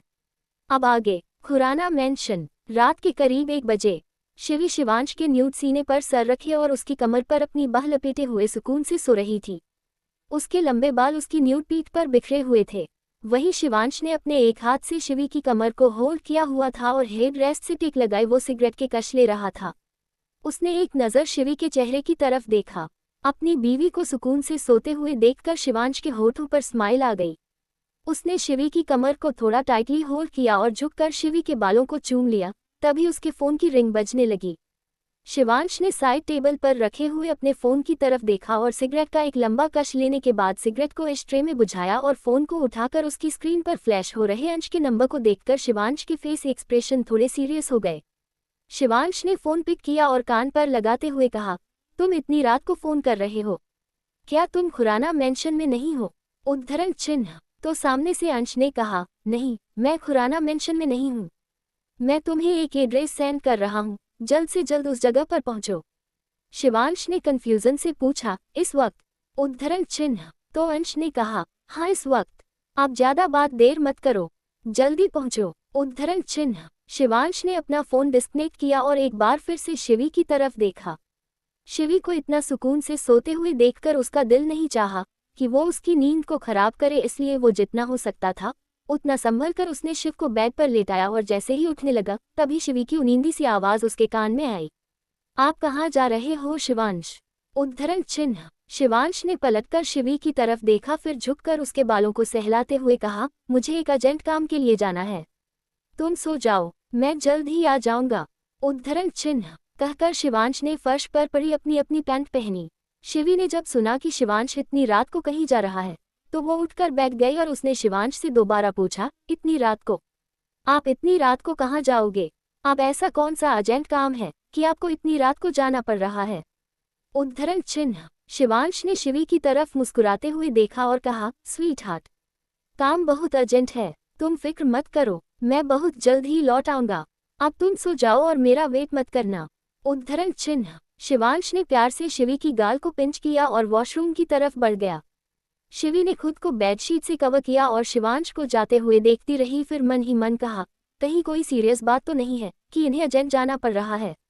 उद्धरण चिन्ह। फिर खुद से ही कहा, पर शिवांश तो अक्सर रात को कई बार चले जाते हैं, होगा कोई जरूरी काम। उद्धरण चिन्ह। सोचकर शिवी ने अपने मन में आ रहे विचारों को झटका और वापस पिलो पर अपना सिर रख लिया और कुछ ही देर में शिवी को नींद आ गई। उसके हस्बैंड ने इतना थका दिया था कि अब उसमें और जागने की हिम्मत नहीं थी। शिवांश चेंज करने के बाद वापस रूम में आया। शिवी को सोते हुए देखकर शिवांश स्माइल करते हुए उसके पास आया और झुककर शिवी की फहद को किस किया, फिर उसे ब्लैंकेट से ही कवर कर रूम से बाहर निकल गया। शिवांश की गाड़ी कुछ ही देर में एक सुनसान इलाके में आकर रुकी। ये जगह शहर से थोड़ी दूरी पर थी। वहां आसपास कुछ खंडहर भी बने हुए थे। उस जगह को देखकर ही लग रहा था कि यहाँ पर बहुत कम ही लोगों का आना जाना होता होगा, क्योंकि ये जगह पूरी तरह से सुनसान और डरावनी नजर आ रही थी। शिवांश अपनी गाड़ी से बाहर निकला तो अंश की गाड़ी को देखकर उसने अपने कदम उस तरफ बढ़ा दिए। अंश अपनी गाड़ी से टेक लगाए खड़े हुए सिगरेट की कश ले रहा था। उसका एक हाथ उसकी पॉकेट में था और उसके खड़े होने का स्टाइल भी थोड़ा लापरवाही भरा था। शिवांश अंश के सामने आकर खड़ा हुआ। कुछ पल तो शिवांश अंश का हुलिया देखकर थोड़ा चौंक गया, क्योंकि अंश की व्हाइट शर्ट कहीं कहीं से खून से भीगी हुई थी। शिवांश ने इस बात पर ज्यादा रिएक्ट नहीं किया, क्योंकि वो जानता था कि ये खून अंश का तो बिल्कुल भी नहीं होगा। जरूर अंश ने कोई बहुत बड़ा कांड कर दिया है, इसीलिए उसने इतना अर्जेंट उसे फोन करके बुलाया है। शिवांश ने अब बिना किसी भाव के कहा, क्या किया है तुमने? उद्धरण चिन्ह। अंश ने अपनी सिगरेट का एक गहरा कश लिया और धुएं को हवा में छोड़ते हुए अपने हाथ के अंगूठे से पीछे देखने का इशारा किया। शिवांश ने अंश के इशारे की तरफ देखा और फिर गाड़ी की दूसरी तरफ जाकर जैसे ही उसने वहां का नजारा देखा तो अपना सिर ना में हिलाते हुए कहा, पता था कोई ना कोई कांड किया है। दरअसल वहां पर 3-4 आदमियों की डेड बॉडी एक दूसरे के ऊपर किसी ढेर की तरह रखी हुई थी। उन्हें देखकर ही लग रहा था कि अंश ने उनकी हालत बहुत ही ज्यादा बुरी की है। शिवांश ने अपने दोनों हाथ अपनी पॉकेट में डाले और वापस अंश के सामने आकर खड़ा हुआ और कहा, क्या है ये सब अंश? और कौन है ये लोग? और अब ये मत कहना कि अपना फैला हुआ रायता समेटने के लिए तुमने मुझे यहाँ बुलाया है। उद्धरण चिन्ह। अंश ने अपनी सिगरेट फर्श पर फेंकी और उसे अपने जूते की नोक से रौंदते हुए कहा, रायता अभी फैला नहीं है पर फैलाना है। उद्धरण चिन्ह। अंश की बात सुनकर शिवांश ने सवालिया नजरों से देखते हुए पूछा, कहना क्या चाहते हो तुम? तो अंश ने फेक स्माइल के साथ शिवांश की तरफ देखा। उसके कंधे पर हाथ रखते हुए कहा, किसी की लंका में आग लगानी है और वो शुभ काम तुम करोगे। उद्धरण चिन्ह। शिवांश ने हैरानी से कहा, किसकी लंका उजाड़ने की बात कर रहे हो तुम अंश? अंश ने अजीब सी स्माइल के साथ कहा, शेखावत की। उद्धरण चिन्ह। शिवांश कुछ पल तो देखता ही रह गया, फिर उसने थोड़ा सख्ती से कहा, अब उस शेखावत ने क्या कर दिया है जो तुम्हें ये सब करने की जरूरत आन पड़ी है? उद्धरण चिन्ह। तो अंश ने सीधे खड़े होते हुए कहा, कमीने ने मुझे धमकी दी थी कि हिम्मत है तो इस जगह पर पहुंच, मैं तुझे देख लूंगा। अब मैंने भी थोड़ी सी हिम्मत दिखाई और उसके आदमियों की ये हालत कर दी। अब वो बेचारा मेरी हिम्मत देख नहीं पाया और यहाँ से फरार हो गया, तो बस मैं चाहता हूँ कि उसकी अंडर कंस्ट्रक्शन बिल्डिंग को अभी 2 घंटे अंदर ही मिट्टी में मिला दो। उद्धरण चिन्ह। शिवांश ने कहा, उसने वाकई तुझे धमकी दी? उद्धरण चिन्ह। तो अंश अपने कंधे उचकाते हुए कहा, हाँ, तो इतनी रात को मुझे अपनी खूबसूरत बीवी को छोड़कर यहाँ क्यों आना पड़ा? उद्धरण चिन्ह। अंश ने फिर एक अंगड़ाई लेते हुए कहा, पर मैं अब बहुत थक चुका हूँ तो मैं तो चला आराम करने। और तू प्लीज जरा ये फैला हुआ रायता समेट देना, वरना हमारे डैड तक ये बात पहुंची ना तो फिर से सुबह सुबह उनका भाषण शुरू हो जाएगा। कहकर अंश जैसे ही अपनी गाड़ी में बैठने वाला था, शिवांश ने उसकी डोर पर हाथ रख उसे रोकते हुए कहा, तू जानता है ना, उस प्रोजेक्ट में विराज ने भी इन्वेस्ट किया हुआ है। इससे वो शेखावत ही नहीं, विराज भी भड़क जाएगा। और विराज का तुमने कोई नुकसान किया तो तुम डैड के गुस्से को जानते हो। उद्धरण चिन्ह। अंश ने शिवांश की तरफ देखा और कहा, हु केयर्स अबाउट दैट? जो कहा है बस वो कर दो। अंश अपनी गाड़ी में बैठा और गाड़ी स्टार्ट कर वहां से निकल गया। शिवांश ने उसे जाते हुए देखा और चिढ़कर कहा, ये हमेशा ऐसा ही करता है, कोई ना कोई कांड करता है और फिर मुझे ही कहता है उसे समेटने के लिए। डैड सही में इसकी क्लास लगाते हैं। उद्धरण चिन्ह। शिवांश ने अपना सिर झटका और अपने फोन में किसी का नंबर डायल कर सामने वाले से कुछ देर बात की और फोन पॉकेट में रख अपनी गाड़ी की तरफ बढ़ गया। रात के 2 बजे की करीब अंश वापस खुराना मेंशन पहुंचा। वो अपनी फिंगर में गाड़ी की चाबी घुमाते हुए और सीटी बजाते हुए आगे बढ़ रहा था। इस वक्त सभी लोग सो चुके थे। उसने अपने कदम सीढ़ियों की तरफ बढ़ाए, तभी राजवीर जी की भारी आवाज अंश के कान में आई, कहाँ से आ रहे हो इतना खून खराबा करके? अंश, जो अभी 2 सीढ़ियां चढ़ा ही था, उसके कदम वहीं रुक गए। उसने कसकर अपनी आंखें बंद की और कहा, ये डैड को नींद नहीं आती है क्या? हर वक्त पहरेदारी करते रहते हैं। उद्धरण चिन्ह। फिर उसने पलटकर राजवीर जी की तरफ देखा और उनके सामने आकर खड़ा हो गया और कहा, आप अभी तक सोए नहीं? इतनी रात तक जागना की सेहत के लिए अच्छा नहीं है। उद्धरण चिन्ह। राजवीर जी ने एक नज़र ऊपर से नीचे तक अंश को देखा और फिर अपने हाथ बांधते हुए कहा, जिसका बेटा तुम जैसा हो ना, उसकी सेहत कभी ठीक रह नहीं सकती है अंश। तुम कब अपनी हरकतों से बाज आओगे? उद्धरण चिन्ह। अंश ने लापरवाही से कहा, क्यों? अब मैंने क्या किया है ऐसा? उद्धरण चिन्ह। तो राजवीर जी ने कहा, अपनी हालत देखो, साफ दिख रहा है कि तुम मारधार करके आए हो। तो अंश ने मुस्कुराते हुए कहा, डैड, मैं मारधार नहीं कर रहा था, उधर से कुछ लोग मेरे साथ मारधार कर रहे थे तो बस मैंने उन्हें सबक सिखाया। अब आप क्या चाहते हैं कि वो लोग मिलकर मुझे पीट दे और मैं चुपचाप वहां खड़ा रहता? उद्धरण चिन्ह। राजवीर जी ने भी फेक स्माइल के साथ कहा, मेरे लाल, इस तरह से तुम अपनी माँ को बेवकूफ़ बनाया करो, मुझे नहीं। तुम्हारी रग रग से वाकिफ हूँ मैं। भूलना मत कि बाप हमेशा बाप ही होता है। कल सुबह तुम मुझसे आकर मिलो, तब तुमसे बात करूंगा। अब जाकर चेंज करो। उद्धरण चिन्ह। कहकर राजवीर जी अपने रूम की तरफ बढ़ गए। वहीं अंश ने उन्हें जाते देखा और अपना सर झुकाकर वापस अपने रूम की तरफ बढ़ गया। अंश को तो लगा था कि हीर अब तक सो चुकी होगी, इसीलिए वो आराम से रूम का डोर ओपन कर अंदर आया और जैसा कि उसने सोचा था कि हीर सो चुकी होगी, वाकई में हीर सो चुकी थी। लेकिन सोफे पर बैठे बैठे ही अंश ने अपनी आई रोल करते हुए कहा, इसे कितनी बार कहा है कि मेरा वेट न किया करे, पता नहीं इसे क्या मजा आता है मेरा इंतजार करने में। उद्धरण चिन्ह। अंश हीर के पास आया और हीर के बालों में उंगलियां फिराते हुए कहा, तुम सोती हुई कितनी क्यूट लगती हो, बिल्कुल एक छोटी सी डॉल की तरह। कहते हुए अंश के होठों पर स्माइल आ गई। उसने जैसे ही झुककर हीर के फहद को चूमना चाहा, उसी वक्त हीर की नींद खुल गई। उसकी नज़रें जब अंश की नज़रों से मिली तो हड़बड़ाकर सीधी बैठी और अभी वो अंश से कुछ कहने ही वाली थी, तभी उसकी नज़र अंश की शर्ट पर गई, जिसे देखकर हीर की आंखें एकदम डर से बड़ी हो गई। अंश ने हीर को जब इस तरह से खुद से डरते हुए देखा तो सीधा खड़ा करते हुए कहा, रिलैक्स, तुम इतना डर क्यों रही हो? क्या तुमने पहली बार मुझे इस हालत में देखा है? उद्धरण चिन्ह। अंश ये कहते हुए भूल गया था कि वाकई में हीर ने उसे पहली बार ही इस तरह की हालत में देखा था। दरअसल अंश ज्यादातर ब्लैक कलर की शर्ट पहनता था, इसलिए खून के धब्बे उस शर्ट पर नजर नहीं आते थे, लेकिन आज पहली बार था जब अंश व्हाइट कलर की शर्ट पहने हुए उनके सामने खड़ा था, जिस पर खून के धब्बे बहुत ही ज्यादा भयानक नजर आ रहे थे।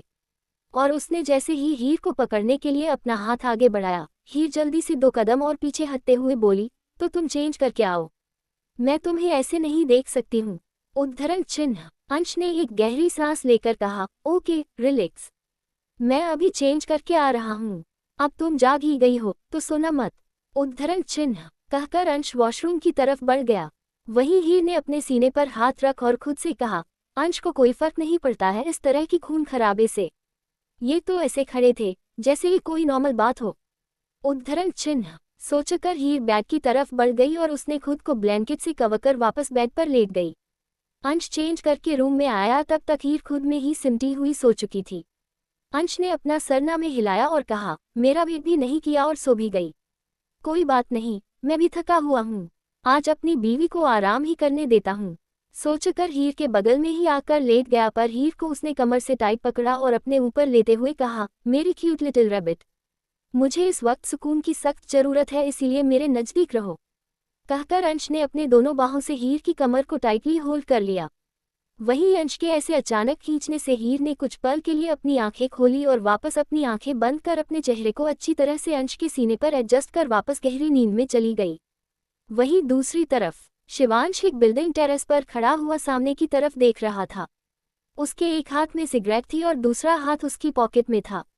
वो सिगरेट की कश लेते हुए सामने अपनी गहरी नजरों से देखते हुए अपने पीछे खड़े आदमी से कहा, सर, बंदोबस्त हो गया। शिवांश के असिस्टेंट मीरा ने कहा, यस बॉस, आपने जैसा कहा था सब वैसा ही हो रहा है। उद्धरण चिन्ह एपिसोड 176। कहानी अब तक। अंश हीर के बगल में ही आकर लेट गया, पर हीर को उसने कमर से टाइट पकड़ा और अपने ऊपर लेते हुए कहा, मेरी क्यूट लिटिल रैबिट, मुझे इस वक्त सुकून की सख्त जरूरत है, इसीलिए मेरे नज़दीक रहो। कहकर अंश ने अपने दोनों बाहों से हीर की कमर को टाइटली होल्ड कर लिया। वहीं अंश के ऐसे अचानक खींचने से हीर ने कुछ पल के लिए अपनी आंखें खोली और वापस अपनी आंखें बंद कर अपने चेहरे को अच्छी तरह से अंश के सीने पर एडजस्ट कर वापस गहरी नींद में चली गई। वहीं दूसरी तरफ शिवांश एक बिल्डिंग टेरेस पर खड़ा हुआ सामने की तरफ देख रहा था। उसके एक हाथ में जलती हुई सिगरेट थी और दूसरा हाथ उसकी पॉकेट में था। वो सिगरेट की कश लेते हुए सामने अपनी गहरी नजरों से देखते हुए अपने पीछे खड़े आदमी से कहा, सारा बंदोबस्त हो गया मेहरा। शिवांश के असिस्टेंट मेहरा ने कहा, यस बॉस, आपने जैसा कहा था सब वैसा ही हो रहा है। उद्धरण चिन्ह अब आगे। तो शिवांश ने एक एविल स्माइल के साथ कहा, तो फिर देर किस बात की है, शुभ काम में देर नहीं होनी चाहिए। तो मेहरा ने कहा, यस बॉस, बस कुछ ही मिनट और बाकी सब खत्म। शिवांश ने कहा, ये शुभ समाचार उस शेखावत को तो दे देनी चाहिए ना मेहरा। मेहरा ने उसकी हाँ में हाँ मिलाते हुए कहा, यस बॉस, आप बिल्कुल सही कह रहे हैं। तो शिवांश ने हंसते हुए अपनी पॉकेट से फ़ोन निकाला और उसमें शेखावत का नंबर डायल कर अपने कान पर लगा लिया। 3-4 रिंग के बाद ही शेखावत की उनींदी सी आवाज़ उसके कानों में आई, हेलो शिवांश खुराना, इतनी रात को मुझे क्यों याद किया है। उद्धरण चिन्ह शिवांश ने बनावटी फिक्र जताते हुए कहा, शेखावत, तुझे एक बुरी खबर देनी थी।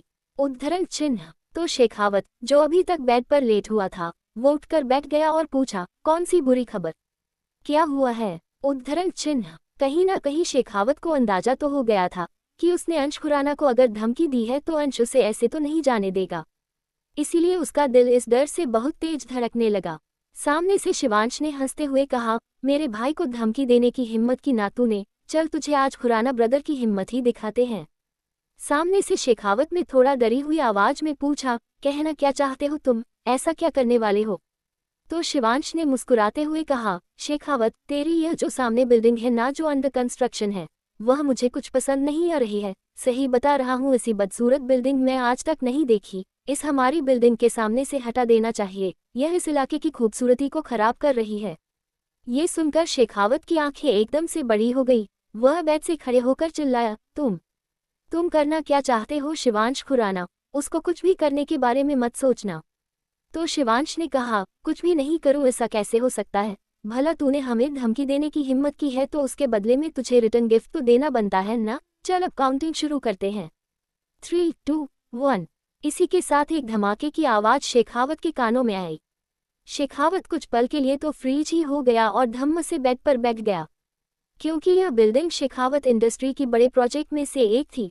सामने से शिवांश शैतानी हंसी हंसते हुए बोला, वो देख शेखावत, तेरी हिम्मत जमीन पर धराशायी हो गई, पर तू चिंता मत कर, तुझे हमारी और हिम्मत देखनी हो तो तू बोल देना, हम खुले दिल से तुझे अपनी हिम्मत दिखाएंगे। कहकर शिवांश ने फोन डिस्कनेक्ट किया और सामने धराशायी हो रही बिल्डिंग को एक विनिंग स्माइल के साथ देखने लगा। फिर उसने मुस्कुराते हुए मेहरा की तरफ देखा और कहा, मेरा काम तो यहाँ खत्म हो गया मेहरा, आगे तुम्हारा काम शुरू होता है, संभाल लेना सब। कहकर शिवांश वहां से निकल गया। मेहरा ने अपना गला साफ करते हुए उस बिल्डिंग की तरफ देखा और फिर कहा, ये दोनों भाई एक नंबर के डेविल है, पता नहीं कब क्या कर जाए कोई कुछ नहीं कह सकता। लेकिन अभी उस विराज नाम के डेविल को अगर पता चला ना कि जिस प्रोजेक्ट में उसने इन्वेस्ट किया हुआ है वो तो इन खुराना ब्रदर्स के सनक का शिकार हो गया तो पता नहीं वो क्या तांडव मचाएगा। खैर चल मेहरा लग जा काम पर। दूसरा दिन खुराना एम्पायर। विराज की गाड़ी खुराना एम्पायर के सामने आकर रुकी। वो गाड़ी से बाहर आया और मेन एंट्रेंस की तरफ बढ़ गया। उसका चेहरा इस वक्त गुस्से से सख्त नजर आ रहा था। विराज लिफ्ट की तरफ बढ़ गया। मेहरा जो किसी काम से बाहर की तरफ आ रहा था, जब उसने विराज को देखा तो जल्दी से उसकी तरफ उसे रोकने के लिए बढ़ा, पर विराज ने किसी की भी परवाह नहीं की। जब तक मेहरा भागकर लिफ्ट के पास पहुंचता लिफ्ट का डोर बंद हो चुका था। वही अंश अपने केबिन में बैठा हुआ लैपटॉप पर कुछ काम कर रहा था, जब एकदम से तेज आवाज के साथ उसके कैबिन का डोर ओपन हुआ। अंश ने अपनी नज़र उठाकर डोर की तरफ देखना जरूरी भी नहीं समझा, जैसे उसे पहले से ही पता हो इस वक्त कौन आया होगा। विराज ने आकर अपने दोनों हाथ डेस्क पर रखते हुए गुस्से से कहा, तुम्हारी ऐसा करने की हिम्मत कैसे हुई अंश खुराना, तुम जानते थे ना इस प्रोजेक्ट में मैंने भी इन्वेस्ट किया हुआ है। अंश ने एक नज़र उठाकर विराज की तरफ देखा और अपनी रोलिंग चेयर पर लीन होते हुए कहा, बिल्कुल मैं अच्छी तरह से जानता था कि तुम्हारा काफ़ी पैसा इस प्रोजेक्ट में लगा हुआ है। तो विराज ने अपने दांत पीसते हुए कहा, इसके बावजूद तुमने ऐसा किया। तुम्हें अगर उस शेखावत से बदला लेना था तो उससे लेते ना, मेरा नुकसान क्यों किया। अंश ने लापरवाही से कहा, इतना भड़क क्यों रहे हो तुम, जितना तुम उस प्रोजेक्ट से नहीं कमाने वाले थे उससे कहीं ज़्यादा प्रॉफिट तुम्हें हमारे साथ किए जा रहे प्रोजेक्ट से होगा, इसीलिए दिमाग को इतना गर्म करने की ज़रूरत नहीं है और मेरे केबिन में आकर यह अपना एंग्री मोड इस बिल्डिंग के बाहर छोड़कर आया करो, समझे। एपिसोड 177। कहानी अब तक। विराज ने आकर अपने दोनों हाथ डेस्क पर रखते हुए गुस्से से कहा, तुम्हारी ऐसा करने की हिम्मत कैसे हुई अंश खुराना, तुम जानते थे ना इस प्रोजेक्ट में मैंने भी इन्वेस्ट किया हुआ है। अंश ने एक नज़र उठाकर विराज की तरफ देखा और अपनी रोलिंग चेयर पर लीन होते हुए कहा, बिल्कुल मैं अच्छी तरह से जानता था कि तुम्हारा काफ़ी पैसा इस प्रोजेक्ट में लगा हुआ है। तो विराज ने अपने दांत पीसते हुए कहा, इसके बावजूद तुमने ऐसा किया। तुम्हें अगर उस शेखावत से बदला लेना था तो उससे लेते ना, मेरा नुकसान क्यों किया। अंश ने लापरवाही से कहा, इतना भड़क क्यों रहे हो तुम, जितना तुम उस प्रोजेक्ट से नहीं कमाने वाले थे उससे कहीं ज़्यादा प्रॉफिट तुम्हें हमारे साथ किए जा रहे प्रोजेक्ट से होगा, इसीलिए दिमाग को इतना गर्म करने की ज़रूरत नहीं है और मेरे केबिन में आकर यह अपना एंग्री मोड इस बिल्डिंग के बाहर छोड़कर आया करो, समझे। अब आगे। अंश की बात सुनकर विराज ने गुस्से से उस पर चिल्लाते हुए कहा, अंश अब तुम अपनी हद पार कर रहे हो। उद्धरण चिन्ह। अंश अपनी जगह से खड़ा हुआ और विराज के सामने आकर अपनी दोनों पैकेट में हाथ डालने कहा, हाँ कर रहा हूँ अपनी हद पार। तो तुम रोकोगे मुझे, बोलो क्या पहले कभी रोक पाए हो मुझे। उद्धरण चिन्ह। विराज ने भी सीधा खड़ा होते हुए कहा, रोक सकता हूँ अंश, बहुत अच्छे से रोक सकता हूँ क्योंकि एक बार तुम्हें ना रोकने की गलती कर चुका हूँ मैं, दोबारा नहीं। विराज की ये बात सुनकर अंश के फेस एक्सप्रेशन थोड़े अजीब से हो गए, जैसे वो अंदर ही अंदर अपने गुस्से को दबाने की कोशिश कर रहा हो। विराज ने एक हंसी के साथ कहा, क्या हुआ, कुछ याद आ गया क्या, कुछ पुराना सा, कुछ धुंधला सा, बोलो। अंश ने चिढ़ते हुए कहा, हर बार उस बात का जिक्र करना बंद करो विराज। उद्धरण चिन्ह। कहकर अंश ग्लास वॉल के सामने जाकर खड़ा हो गया। विराज उसके पीछे आया और उसका कंधा पकड़कर उसे अपने सामने करते हुए कहा, क्यों ना करूं, मैं तब तक उसका जिक्र करूंगा जब तक कि तुम मेरे सामने जिंदा खड़े हो। और तुम्हें ये बात सुननी होगी अंश, तुम्हें उसे खोने का शायद दुख ना हो, तुम्हारे लिए शायद वो कोई मायने ना रखती थी पर मेरे लिए रखती थी।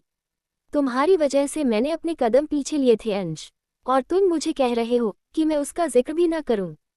उद्धरण चिन्ह। विराज की बात सुनकर अंश ने हैरानी से उसकी तरफ देखा।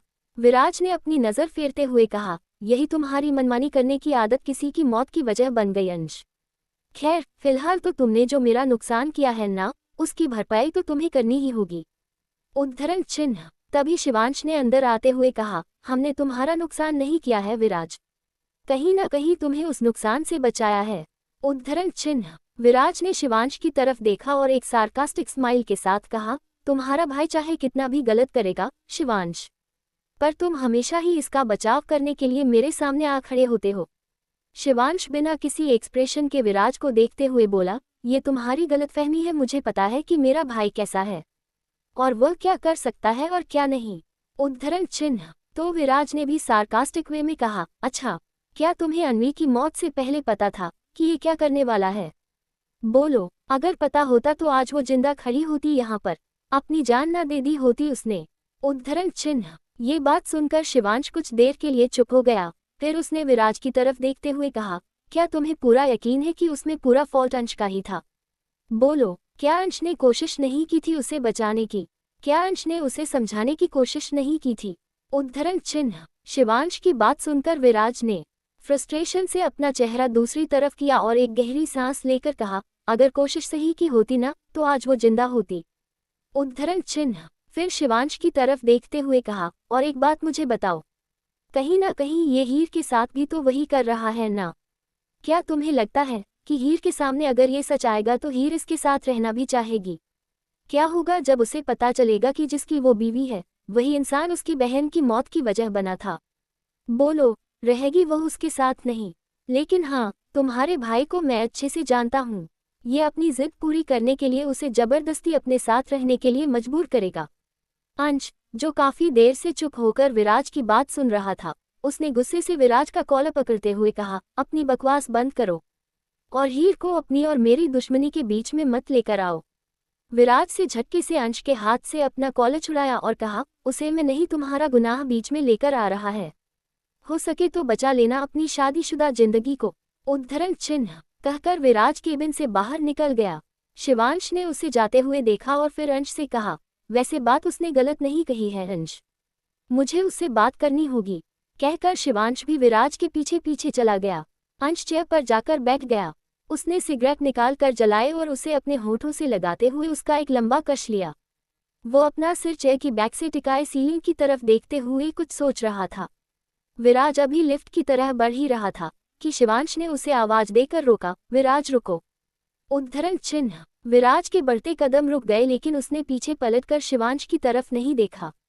शिवांश लंबे कदम बढ़ाते हुए विराज के सामने आकर खड़ा हुआ और कहा, मुझे तुमसे कुछ बात करनी है। चलो। उद्धरण चिन्ह। विराज ने कहा, पर मुझे तुमसे कोई बात नहीं करनी है, तुम जरूर अपने भाई की पैरवी करने ही आए होंगे। उद्धरण चिन्ह। शिवांश ने काफी नर्म लहजे में कहा, मैं यहाँ किसी की पैरवी करने नहीं आया हूँ, मैं बस तुम्हारी बात कर रहा हूँ, चलो मेरे साथ। उद्धरण चिन्ह। कहकर शिवांश लिफ्ट की तरफ बढ़ गया। विराज ने फ्रस्ट्रेशन से दूसरी तरफ देखा और मन ही मन कहा, अब इसे कौन सी बात करनी है? उद्धरण चिन्ह। शिवांश ने एक बार फिर कहा, मैंने कहा ना, चलो।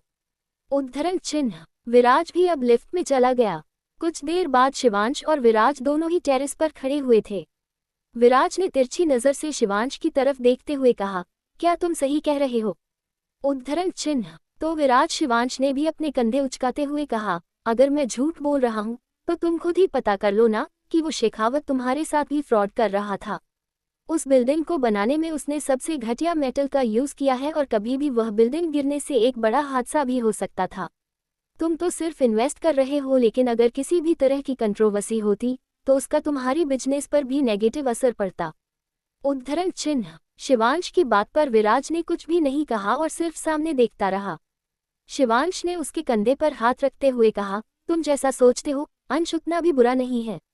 माना उसे गुस्सा बहुत आता है और अक्सर वह मनमानियां करता है, लेकिन बार बार तुम उसके जो जख्म कुरेदते रहते हो ना विराज, इससे तुम उसके दिल में अपने लिए नफरत ही पैदा करते हो। उद्धरण चिन्ह। विराज ने शिवांश की तरफ देखा और दर्द भरी स्माइल के साथ कहा, ये बात तुम कह रहे हो शिवांश, जबकि तुम सच अच्छे से जानते हो कि वो मेरे लिए क्या थी, और तुम कह रहे हो कि मैं उस अंश से नफरत भी न करूं। अंश मेरी नफरत की लायक ही है, मैं उसे कभी माफ नहीं करूंगा। कहकर विराज वहां से चला गया। शिवांश ने अपना सिर ना में हिलाया और कहा, बढ़ते वक्त के साथ तुम्हारे बीच की खाई भी बढ़ती ही जा रही है, पता नहीं कब खत्म होगा ये सब। एपिसोड 178। कहानी अब तक। शिवांश की बात पर विराज ने कुछ भी नहीं कहा और सिर्फ सामने देखता रहा। शिवांश ने उसके कंधे पर हाथ रखते हुए कहा, तुम जैसा सोचते हो अंश उतना भी बुरा नहीं है। माना उसे गुस्सा बहुत आता है और अक्सर वह मनमानियां करता है, लेकिन बार बार तुम उसके जो जख्म कुरेदते रहते हो ना विराज, इससे तुम उसके दिल में अपने लिए नफरत ही पैदा करते हो। उद्धरण चिन्ह। विराज ने शिवांश की तरफ देखा और दर्द भरी स्माइल के साथ कहा, ये बात तुम कह रहे हो शिवांश, जबकि तुम सच अच्छे से जानते हो कि वो मेरे लिए क्या थी, और तुम कह रहे हो कि मैं उस अंश से नफरत भी न करूं। अंश मेरी नफरत की लायक ही है, मैं उसे कभी माफ नहीं करूंगा, कहकर विराज वहां से चला गया। शिवांश ने अपना सिर ना में हिलाया और कहा, बढ़ते वक्त के साथ तुम्हारे बीच की खाई भी बढ़ती ही जा रही है, पता नहीं कब खत्म होगा ये सब। अब आगे। आशीर्वाद कम्प्लेक्स। इस बिल्डिंग के एक फ्लैट में एक लड़की अपने रूम में सामान उठा पटक करते हुए कुछ ढूंढ रही थी। उसके चेहरे पर इरिटेशन और परेशानी वाले भाव नजर आ रहे थे। तभी उस रूम का डोर ओपन हुआ और एक शख्स अंदर आया। उसने हैरानी से पूरे रूम की हालत को देखा और फिर लड़की की तरह बढ़ते हुए कहा, साक्षी, ये क्या कर रही हो? पूरे रूम का क्या हाल कर दिया है तुमने? ये लड़की साक्षी थी। साक्षी ने एक नज़र अपने पति की तरफ देखा और वापस कबर्ड में कुछ ढूंढने लगी। अब तक उसका पति उसके पीछे आकर खड़ा हुआ और कहा, तुम बता क्यों नहीं रही हो?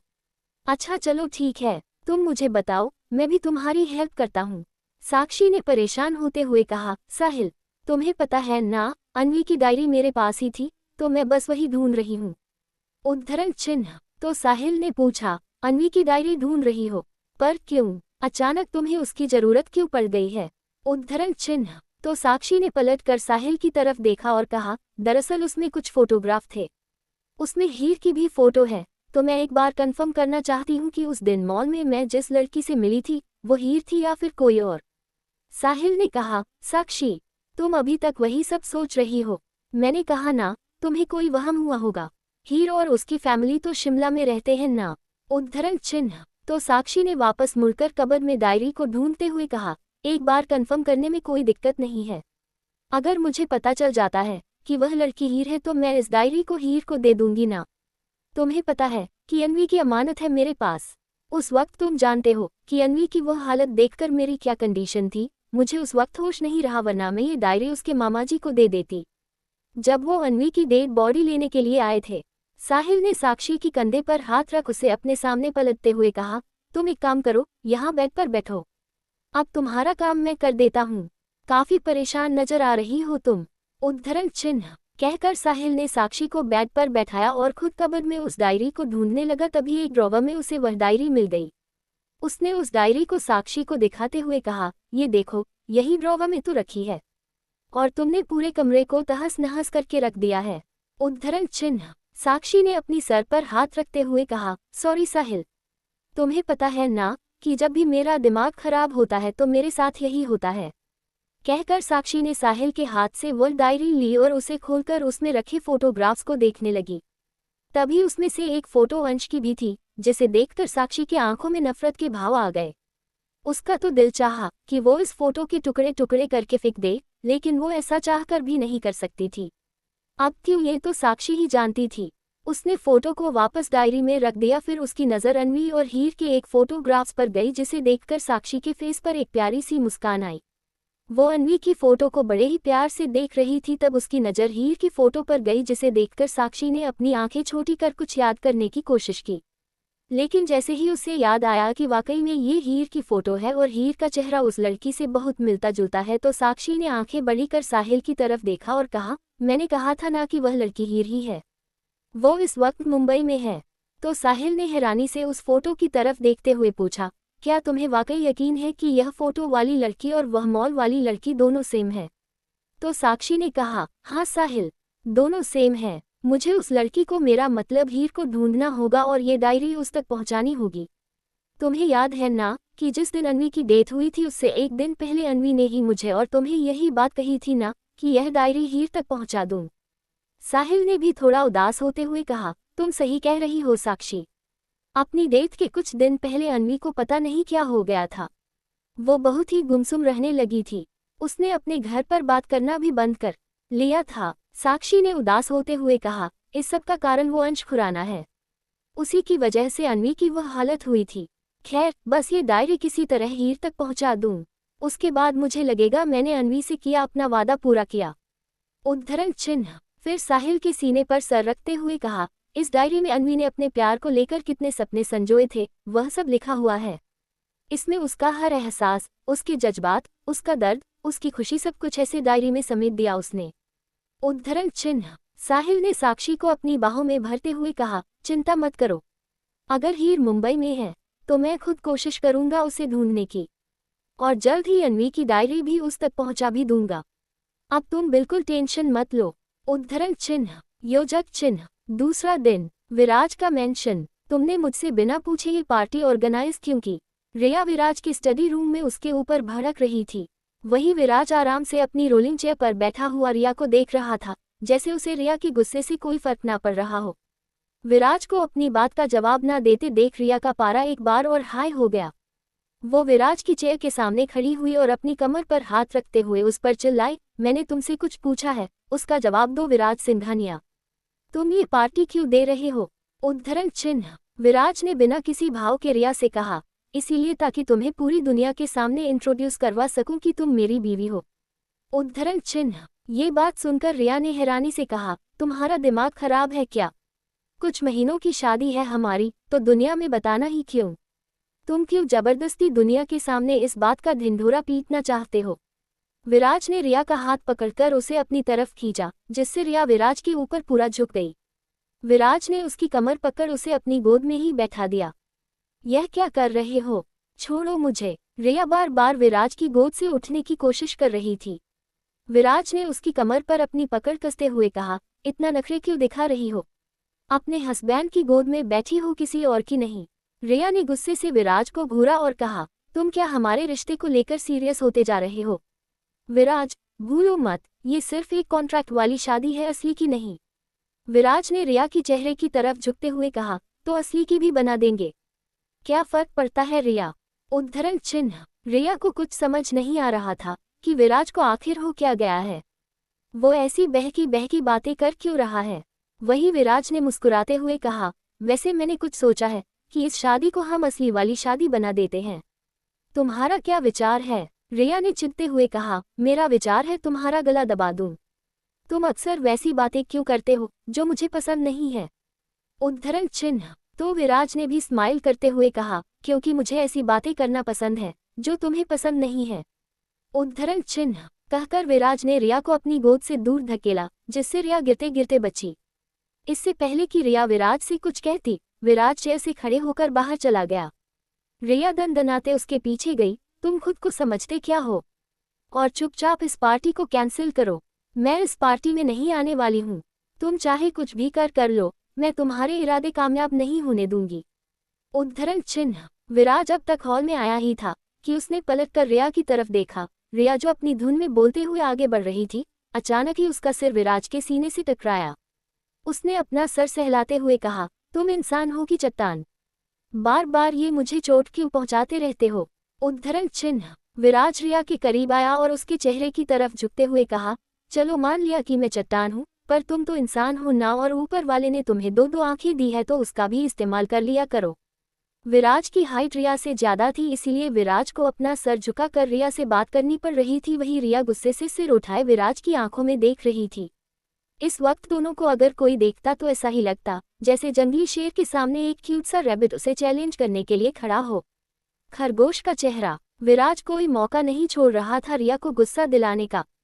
शायद उसे गुस्से से भरा रिया का चेहरा कुछ ज्यादा ही पसंद था, इसलिए बार बार ऐसी हरकतें करता था जिससे रिया को गुस्सा आए। वही रिया ने अपनी उंगली पॉइंट कर विराज से कुछ कहना ही चाहा कि तभी उन दोनों की कानों में एक औरत की आवाज आई, क्या हो रहा है यहाँ पर यह सब? उद्धरण चिन्ह, दोनों ने एक साथ मेन एंट्रेंस की तरफ देखा, जहां पर एक आदमी और एक औरत खड़े हुए थे। दोनों ही हैरानी से कभी विराज को तो कभी रिया को देख रहे थे। वही उन दोनों को देखकर रिया की आंखें तो बाहर आने को हो आए। उसने जल्दी से अपना हाथ पीछे किया और बनावटी स्माइल के साथ कहा, मम्मी पापा आप यहाँ पर? उद्धरण चिन्ह, घबराहट की वजह से रिया की तो आवाज भी नहीं निकल रही थी। वही रिया को इतना घबराते देखकर विराज की होठों पर एक छोटी सी शैतानी हंसी आई, पर जल्दी उसने उसे छुपाकर एक प्यारी सी स्माइल के साथ उन दोनों की तरफ देखा और कहा, आ गए आप?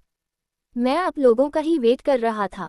उद्धरण चिन्ह, विराज का ये कहना था कि रिया ने मुंह खोलकर विराज की तरफ देखा और मन ही मन कहा, इसे पता था कि मेरे मम्मी पापा यहाँ आने वाले हैं। जरूर ये शैतान मेरे खिलाफ कोई बड़ी साजिश को अंजाम देने वाला है।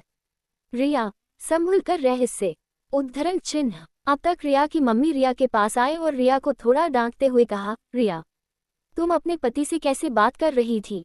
क्या मैंने तुम्हें यही संस्कार दिए हैं? उद्धरण चिन्ह। रिया के पापा ने भी उसकी मम्मी का समर्थन करते हुए कहा, हाँ रिया, हमने अपनी आंखों से देखा तुम दामाद जी के साथ काफी बदतमीजी से बातें कर रही थी। क्या यही सब सिखाया है हमने तुम्हें? कुछ वक्त के लिए शहर में हमारे बिना क्या रही, तुम तो बिल्कुल ही बदल गई। उद्धरण चिन्ह। वही विराज तो बिल्कुल इनोसेंट सा फेस बनाए ऐसे खड़ा था जैसे दुनिया भर की शराफत इसी के अंदर कूट कूट कर भरी हो। रिया ने विचारों वाली शक्ल से अपने पापा मम्मी को देखते हुए कहा, नहीं पापा मम्मी, आप गलत समझ रहे हैं, वह तो मैं बस। तभी विराज ने कहा, जाने दीजिए ना, कोई बात नहीं, अभी नए नए शादी हुई है ना, धीरे धीरे सीख जाएगी कि अपने हस्बैंड के साथ कैसा बिहेव करना चाहिए। उद्धरण चिन्ह। फिर रिया की तरफ देखते हुए कहा, क्यों रिया, सही कहा ना? उद्धरण चिन्ह। कहते हुए विराज एक केवल स्माइल के साथ मुस्कुराया, स्माइल विद हॉर्न्स जिसे सिर्फ रिया ही देख पा रही थी। रिया का तो मन कर रहा था कि अभी वो विराज को कूट पिट दे, पर अपने पापा मम्मी के सामने ये करने का रिस्क कभी नहीं ले सकती थी। Pouting cat face. हाँ, ये बात अलग है कि अकेले में भी वो कुछ नहीं कर सकती थी क्योंकि विराज उस पर ज्यादा भारी पड़ता था। पर मन है, मन का क्या है, कुछ भी सोच सकता है। ग्रिन। फिर विराज ने रिया के पापा मम्मी से कहा, अरे अंकल आंटी, आप खड़े क्यों हैं? आइए बैठिए, आखिर इतने लंबे सफर से आए हैं तो थक गए होंगे। रिया ने भी अब जबरदस्ती की स्माइल के साथ कहा, हाँ पापा मम्मी, आप खड़े क्यों हैं, बैठिए ना। उद्धरण चिन्ह। रिया के पेरेंट्स सोफे पर बैठ गए। विराज थोड़ी ही दूरी पर दूसरे सोफे पर बैठ गया। रिया ने कहा, मैं आपके लिए कुछ ठंडा लेकर आती हूँ। उद्धरण चिन्ह। कहकर रिया किचन की तरफ बढ़ गई। वहीं रिया की मम्मी ने विराज से कहा, बेटा, आप इसकी बात का बुरा मत मानिएगा, ये थोड़ी सी ऐसे ही है। वह क्या है ना, इकलौती है ना, तो थोड़ा लाड में पली है तो कभी कभी ऐसी हरकतें कर जाती है। उद्धरण चिन्ह। विराज ने कहा, कोई बात नहीं आंटी, धीरे धीरे मैं उसे सब सिखा दूंगा, और अगर नहीं सीखा पाया तो आप तो यहाँ है ही, आप ही सिखा देना कि एक बीवी को अपने पति के साथ कैसे बिहेव करना चाहिए। उद्धरण चिन्ह। दरअसल विराज ने जानबूझकर रिया के पेरेंट्स को यहाँ बुलाया था ताकि वो रिया को कंट्रोल कर सके, और इतना तो वो समझ ही गया था कि रिया, जो किसी से नहीं डरती है, उसकी अपने पापा मम्मी के सामने बिल्कुल नहीं चलती है। इसलिए विराज इस बात का फायदा उठाना चाहता था। अब इस बारे में रिया को बिल्कुल भी भनक नहीं थी क्योंकि विराज ने ही उसके पापा मम्मी से कहा था कि वह रिया को सरप्राइज देना चाहता है, इसलिए रिया को अपने आने की खबर ना दें। और वैसा ही हुआ जैसा कि उसने सोचा था। अपने पापा मम्मी के आते ही रिया की बोलती तो एकदम से बंद हो गई। एपिसोड 179। कहानी अब तक। रिया की मम्मी ने विराज से कहा, बेटा, आप इसकी बात का बुरा मत मानिएगा, ये थोड़ी सी ऐसे ही है। वह क्या है ना, इकलौती है ना, तो थोड़ा लाड में पली है तो कभी कभी ऐसी हरकतें कर जाती है। उद्धरण चिन्ह। विराज ने कहा, कोई बात नहीं आंटी, धीरे धीरे मैं उसे सब सिखा दूंगा, और अगर नहीं सीखा पाया तो आप तो यहाँ है ही, आप ही सिखा देना कि एक बीवी को अपने पति के साथ कैसे बिहेव करना चाहिए। उद्धरण चिन्ह। दरअसल विराज ने जानबूझकर रिया के पेरेंट्स को यहाँ बुलाया था ताकि वो रिया को कंट्रोल कर सके, और इतना तो वो समझ ही गया था कि रिया, जो किसी से नहीं डरती है, उसकी अपने पापा मम्मी के सामने बिल्कुल नहीं चलती है। इसलिए विराज इस बात का फायदा उठाना चाहता था। अब इस बारे में रिया को बिल्कुल भी भनक नहीं थी क्योंकि विराज ने ही उसके पापा मम्मी से कहा था कि वह रिया को सरप्राइज देना चाहता है, इसलिए रिया को अपने आने की खबर ना दें। और वैसा ही हुआ जैसा कि उसने सोचा था। अपने पापा मम्मी के आते ही रिया की बोलती तो एकदम से बंद हो गई। अब आगे वो एक ट्रे में जूस का ग्लास लिए बाहर आए और अपने पेरेंट्स को ग्लास देते हुए कहा, आपको यहाँ आने में ज्यादा परेशानी तो नहीं हुई ना? उसकी मम्मी ने उसका हाथ पकड़कर उसे अपने बगल में बैठाया और कहा, नहीं बेटा, कोई परेशानी नहीं हुई है। तो रिया ने पूछा, पर मम्मी, आपने मुझे बताया क्यों नहीं? आप लोग आने वाले हैं, मैं खुद आपको लेने आ जाती। तो रिया के पापा ने कहा, हमें दामाद जी ने ही मना किया था क्योंकि वो तुम्हें सरप्राइज जो देना चाहता था। उद्धरण चिन्ह। अब तो रिया खा जाने वाली नजरों से विराज को घूर रही थी। वही विराज स्माइल करते हुए रिया को देख रहा था, जैसे आंखों आंखों में जता रहा हो कि तुम्हें कंट्रोल करना मैं अच्छे से जानता हूँ। मेरे सामने तो बड़ी शेरनी बनकर घूमती हो, अब बनकर दिखाओ। पर रिया फिलहाल तो कुछ भी नहीं कह सकती थी। वो जानती थी अगर उसने जरा सा भी कुछ उटपटांग बोलने के लिए मुंह खोला तो उसके मम्मी उसे यही विराज के सामने पीट देंगी, और ऐसा तो वो बिल्कुल भी नहीं चाहती थी, वरना विराज उसकी पिटाई का वीडियो बनाकर पूरे शहर में वायरल कर देगा। वो लोग अभी बात कर ही रहे थे कि तभी वहां पर मेड आई। उसने रिया से पूछा, मैम लंच में क्या बनवाना है, आप बता दीजिए, हम रेडी कर देंगे। रिया कुछ कहने ही वाली थी कि तभी उसके पापा ने कहा, रिया बहुत दिनों से हमने तुम्हारे हाथ का खाना नहीं खाया है, चलो आज हमारे लिए लंच तुम ही बनाओ। उद्धरण चिन्ह। तभी विराज ने बनावटी हैरानी के साथ कहा, क्या रिया को खाना बनाना भी आता है? उद्धरण चिन्ह। तभी रिया की मम्मी ने पहले रिया की तरफ देखा, फिर विराज की तरफ देखते हुए कहा, हाँ दामाद जी, क्या रिया ने आपको कभी खाना बनाकर नहीं खिलाया है? ये बहुत अच्छी कुकिंग करती है। उद्धरण चिन्ह। तो विराज ने एक उदास का फेस बनाते हुए कहा, मुझे तो पता ही नहीं था, मैंने आज तक कभी इसके हाथ का खाना नहीं खाया। उद्धरण चिन्ह। तभी रिया चिल्लाते हुए खड़ी हुई, झूठ मत बोलो विराज, मैंने तुम्हें कई बार अपने हाथ से खाना बनाकर। अभी वो आगे कुछ कहने ही वाली थी कि उसे अपनी मम्मी पापा की घूरती हुई नजरें खुद पर महसूस हुई, इसलिए वो जिस स्पीड से खड़ी हुई थी उसी स्पीड से बैठी और बड़ी प्यारी स्माइल के साथ बोली, ये आप क्या कह रहे हैं विराज जी, मैंने तो आपको कई बार खाना अपने हाथों से बनाकर खिलाया है, क्या आप भूल गए हैं? रिया के मुंह से विराज जी सुनकर विराज को तो एकदम से खांसी ही आ गई, क्योंकि उसे रिया से इतनी इज्जत की आदत जो नहीं थी और रिया से मिलने वाले सम्मान को वो डाइजेस्ट नहीं कर पाया। वो खांसते हुए रिया की तरफ देख रहा था, वहीं रिया फेस पर प्यारी स्माइल सजाए उसे ही देख रही थी, लेकिन उसकी आंखों से साफ नजर आ रहा था कि अगर इस वक्त उसके पेरेंट्स यहाँ मौजूद न होते तो अब तक वो विराज का मदही कर देती। तभी रिया की मम्मी ने कहा, चलो अब से खाना तुम ही बनाओगी रिया, ताकि दामाद जी को पता तो चले कि हमने अपनी बेटी को कितना कुछ अच्छा सिखाया है। उद्धरण चिन्ह। रिया ने फीकी स्माइल के साथ कहा कि ठीक है मम्मी, जैसा आप कहें। उद्धरण चिन्ह। कहकर रिया ने बनावटी स्माइल के साथ विराज की तरफ देखा और उठकर किचन की तरफ बढ़ गई। तभी विराज ने पीछे से आवाज देते हुए कहा, अच्छा सुनो, मुझे बिरयानी बहुत पसंद है तो मेरे लिए बिरयानी जरूर बनाना, साथ में चिकन बटर मसाला भी, वो भी मेरा फेवरेट है। उद्धरण चिन्ह। रिया ने कसकर अपनी आंखें बंद की और मन ही मन कहा, एक बार मेरे पेरेंट्स यहाँ से चले जाएं फिर तुम्हें देखती हूँ विराज सिंघानिया, तुम्हारी कीमा ना बना दिया ना तो मेरा नाम भी रिया ठाकुर नहीं हुआ। पाउटिंग कैट फेस कहकर वो दंदनाती हुई किचन की तरफ चली गई। तभी विराज ने रिया के पेरेंट्स से कहा, आप लोग थक गए होंगे तो अपने रूम में जाकर आराम कर लीजिए। फिर उसने मेड से कहा, इन्हें उनके रूम दिखा दीजिए। उद्धरण चिन्ह। मेड ने अपना सिर हाँ में हिलाया और फिर रिया के पेरेंट्स से कहा, आप मेरे साथ चलिए। उद्धरण चिन्ह। रिया के पेरेंट्स मेड के साथ रूम की तरफ चले गए। विराज अब आराम से सोफे पर लीन होते हुए बोला, अब आईना ये जंगली बिल्ली मेरे काबू में, अभी तो तुम देखती जाओ रिया, तुम्हें मैं क्या क्या दिन दिखाता हूँ। उद्धरण चिन्ह। योजक चिन्ह। खुराना मेंशन। शिवांश हॉल में ही सोफे पर बैठे हुए लैपटॉप पर कुछ काम कर रहा था, तभी उसकी नज़र शिवी पर गई जो किचन की तरफ जा रही थी। शिवांश ने शिवी का आवाज देते हुए कहा, शिवी इधर आओ। उद्धरण चिन्ह। शिवी ने शिवांश की तरफ देखा और उसकी तरफ बढ़ते हुए पूछा, क्या हुआ शिवांश, आपको कुछ काम था क्या? उद्धरण चिन्ह। शिवांश ने उसे अपने पास बैठने का इशारा करते हुए कहा, मेरे पास बैठो। उद्धरण चिन्ह। शिवी शिवांश के पास बैठ गई और सवालिया नजरों से उसे देखने लगी, तो शिवांश ने अपना गला साफ करते हुए कहा, कल से तुम मेरे साथ ऑफिस चल रही हो। उद्धरण चिन्ह। शिवी ने पूछा, मैं ऑफिस क्यों? उद्धरण चिन्ह। तो शिवांश ने कहा, ऑफिस में क्या करने जाते हैं शिवी, भजन करने तो नहीं जाते हैं ना? उद्धरण चिन्ह। तो शिवी ने कहा, वो तो मुझे भी पता है, पर मैं ऑफिस जाकर क्या करूंगी? उद्धरण चिन्ह। तो शिवांश ने कहा, वहां जाकर काम सीखोगी और क्या करोगी? उद्धरण चिन्ह। शिवी ने कहा, मुझे नहीं जाना, मैं घर पर ही ठीक हूँ। तो स्वर्णा जी जो वहीं आकर बैठी थी, उन्होंने कहा, क्यों नहीं जाना चाहती हो शिवी, बाहर निकलो, कुछ सीखोगी, लोगों से मिलेगी तो काफी कुछ सीखने को मिलेगा तुम्हें। शिवांश ने भी स्वर्णा जी की हाँ में हाँ मिलाते हुए कहा, मॉम सही कह रही है शिवी, मैंने देखा है तुम्हारे अंदर कॉन्फिडेंस की बहुत कमी है, तुम अनजान लोगों से घुल मिल नहीं पाती हो, अपनी बात नहीं रख पाती हो। जब थोड़ा इंडिपेंडेंट होना सीखोगी तभी तो तुम्हें कॉन्फिडेंस आएगा ना। उद्धरण चिन्ह। क्या जरूरत है ऑफिस जाने की, मुझे नहीं जाना ऑफिस, मैं घर पर ही सही हूँ। उद्धरण चिन्ह। कहकर शिवी जैसे ही खड़ी होने लगी, शिवांश उसका हाथ पकड़कर उसे वापस खींचकर सोफे पर बैठाया और कहा, ये मेरी रिक्वेस्ट नहीं, मेरा ऑर्डर है।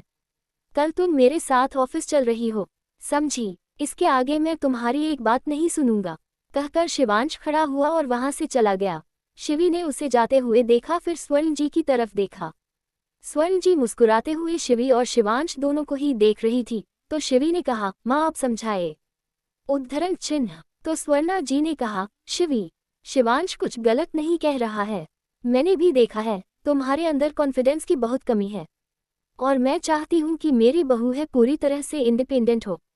उद्धरण चिन्ह। अब शिवी क्या कह सकती थी, इसलिए उसने भी सर झुकाकर कहा, ठीक है माँ, चली जाऊंगी। उद्धरण चिन्ह। दरअसल शिवांश ने अक्सर नोटिस किया था कि शिवी अनजान लोगों के सामने अक्सर ही डरी सहमी सी रहती है और कभी भी अपनी बात नहीं रख पाती है। वाकई में शिवी में कॉन्फिडेंस की कमी थी, क्योंकि शुरू से ही माथुर विला में जिस तरह का बिहेव उसके साथ किया गया था, उसका विश्वास पूरी तरह से जाता रहा था। वही तानिया उसे अक्सर यही बात कहकर चढ़ाया करती थी कि वो लाइफ में कभी कुछ नहीं कर सकती है, और इस बात से शिवी के मन में कहीं ना कहीं हीन भावना आ गई थी कि वो कभी कुछ भी नहीं कर सकती है। हाँ, वो पढ़ने के लिए एब्रॉड जरूर गई थी, पर वहाँ पर उसके साथ रिया और निखिल थे। वहाँ पर भी शिवी बस अपनी पढ़ाई पर ही ध्यान देती थी, ज्यादा किसी से बातचीत नहीं करती थी, जिस बात से रिया और निखिल भी परेशान होते थे। और वो कई बार शिवी को कहते थे कि शिवी अपनी बात खुलकर रखना, कहना सीखो। पर शिवी के मन में तो बचपन से ही एक डर डाल दिया गया था, और ये वाली सोच कि वो लाइफ में कभी कुछ नहीं कर सकती है, वो हमेशा ही गलत है। इसीलिए स्वर्णा जी को भी शिवांश का यह फैसला सही लगा था। सिम्मी का रूम। हीर यार, लाइफ बहुत बोरिंग हो गई है, कुछ एडवेंचर ही नहीं रहा लाइफ में। हीर, जो पेट के बल बेड पर लेटी हुई थी और अपना फोन देख रही थी, उसने सिम्मी से कहा, तुम कौन से एडवेंचर की बात कर रही हो सिम्मी? उद्धरण चिन्ह। तभी सिम्मी, जो वहीं आलती पालती मारे बैठे हुई थी, उसने कुशन को अपनी गोद में रखते हुए कहा, जरूर ये कोई बहुत बड़ा कांड करने के चक्कर में है। तुझे नहीं पता हीर, कि जब भी ऐसी बात बोलती है ना कोई सियापा खड़ा कर देती है। उद्धरण चिन्ह। हीर ने हैरानी से सिम्मी की तरफ देखा और सीधा बैठते हुए पूछा, अब बता भी दो, क्या करने का सोच रही हो? उद्धरण चिन्ह। तो सिम्मी जल्दी से आकर उन दोनों के सामने बैठी और बोली, क्यों ना हम तीनों मिलकर, नहीं हम चारों मिलकर क्लब जाएं। उद्धरण चिन्ह। शिवी और हीर ने एक दूसरे की तरफ देखा और फिर एक साथ पूछा, क्लब? और चारों कैसे? हम तो 3 हैं ना। उद्धरण चिन्ह। तो सिम्मी ने कहा, अरे रिया को भी साथ लेंगे ना, तो हो गए ना 4। तो शिवी ने खुश होते हुए कहा, फिर हम निखिल को भी ले लेंगे, हो जाएंगे 5। उद्धरण चिन्ह। निखिल का नाम सुनते ही सिम्मी का चेहरा गुस्से से एकदम लाल हो गया। उसने शिवी से कहा, खबरदार, जो तुमने अपने उस लंगूर दोस्त को भी साथ में लेने की बात की तो वो हमारे साथ नहीं जाएगा। उद्धरण चिन्ह। तो शिवी ने कहा, पर हम जाएंगे कैसे? तुम्हारे भाइयों को पता चला ना, तो हम तीनों की क्लास लगा देंगे। हीर ने भी विचारों वाली शक्ल बनाते हुए कहा, सही कह रही हो शिवी, मैं तो नहीं आने वाली। उद्धरण चिन्ह। तो सिम्मी ने कहा, तुम दोनों रहोगी डरपोक की डरपोक। अरे बहादुर बनो, अपने हस्बैंड से इतना डरना नहीं चाहिए, बल्कि उन्हें डरा के रखना चाहिए। उद्धरण चिन्ह। शिवी ने कहा, सिम्मी, तुझे पता है ना तू किसके बारे में बात कर रही है? उद्धरण चिन्ह। पर शिवी ने भी जिद करते हुए कहा, पर मुझे। तो सिम्मी ने कहा, हाँ, तुम्हारे हस्बैंड के बारे में बात कर रही हूँ। बीवियां तो वो होती हैं जो अपने हस्बैंड को डरा कर रखें। उद्धरण चिन्ह। तो हीर ने कहा, मतलब तुम जब किसी की बीवी बनोगी तो अपने हस्बैंड को डरा कर रखोगी? तो सिम्मी ने बड़े एटीट्यूड के साथ कहा, और नहीं तो क्या। अच्छा वह सब छोड़ो और जल्दी से रेडी हो जाओ, हम लोग क्लब चलेंगे। मैं अभी रिया को फोन कर देती हूँ। उद्धरण चिन्ह। हीर कुछ कहने ही वाली थी, तभी सिम्मी ने उसे टोकते हुए कहा, बस मैंने कह दिया तो कह दिया, अगले आधे घंटे में मुझे तुम दोनों तैयार मिलनी चाहिए। अब जाओ अपने रूम में। उद्धरण चिन्ह। कहकर सिम्मी ने रूम की डोर की तरफ इशारा किया। शिवी ने अपना सरना में हिलाया और कहा, मैं कैसे भूल जाती हूँ, ये भी तो अपनी भाइयों की बहन है ना, असर तो होगा। उद्धरण चिन्ह। कहकर शिवी पैर पटकते हुए रूम से बाहर चली गई। हीर ने एक बार फिर से कहा, देखो सिम्मी, सोच लो, अगर तुम्हारे भाई को पता चला ना, मैं तो सारा बिल तुम पर फाड़ूंगी।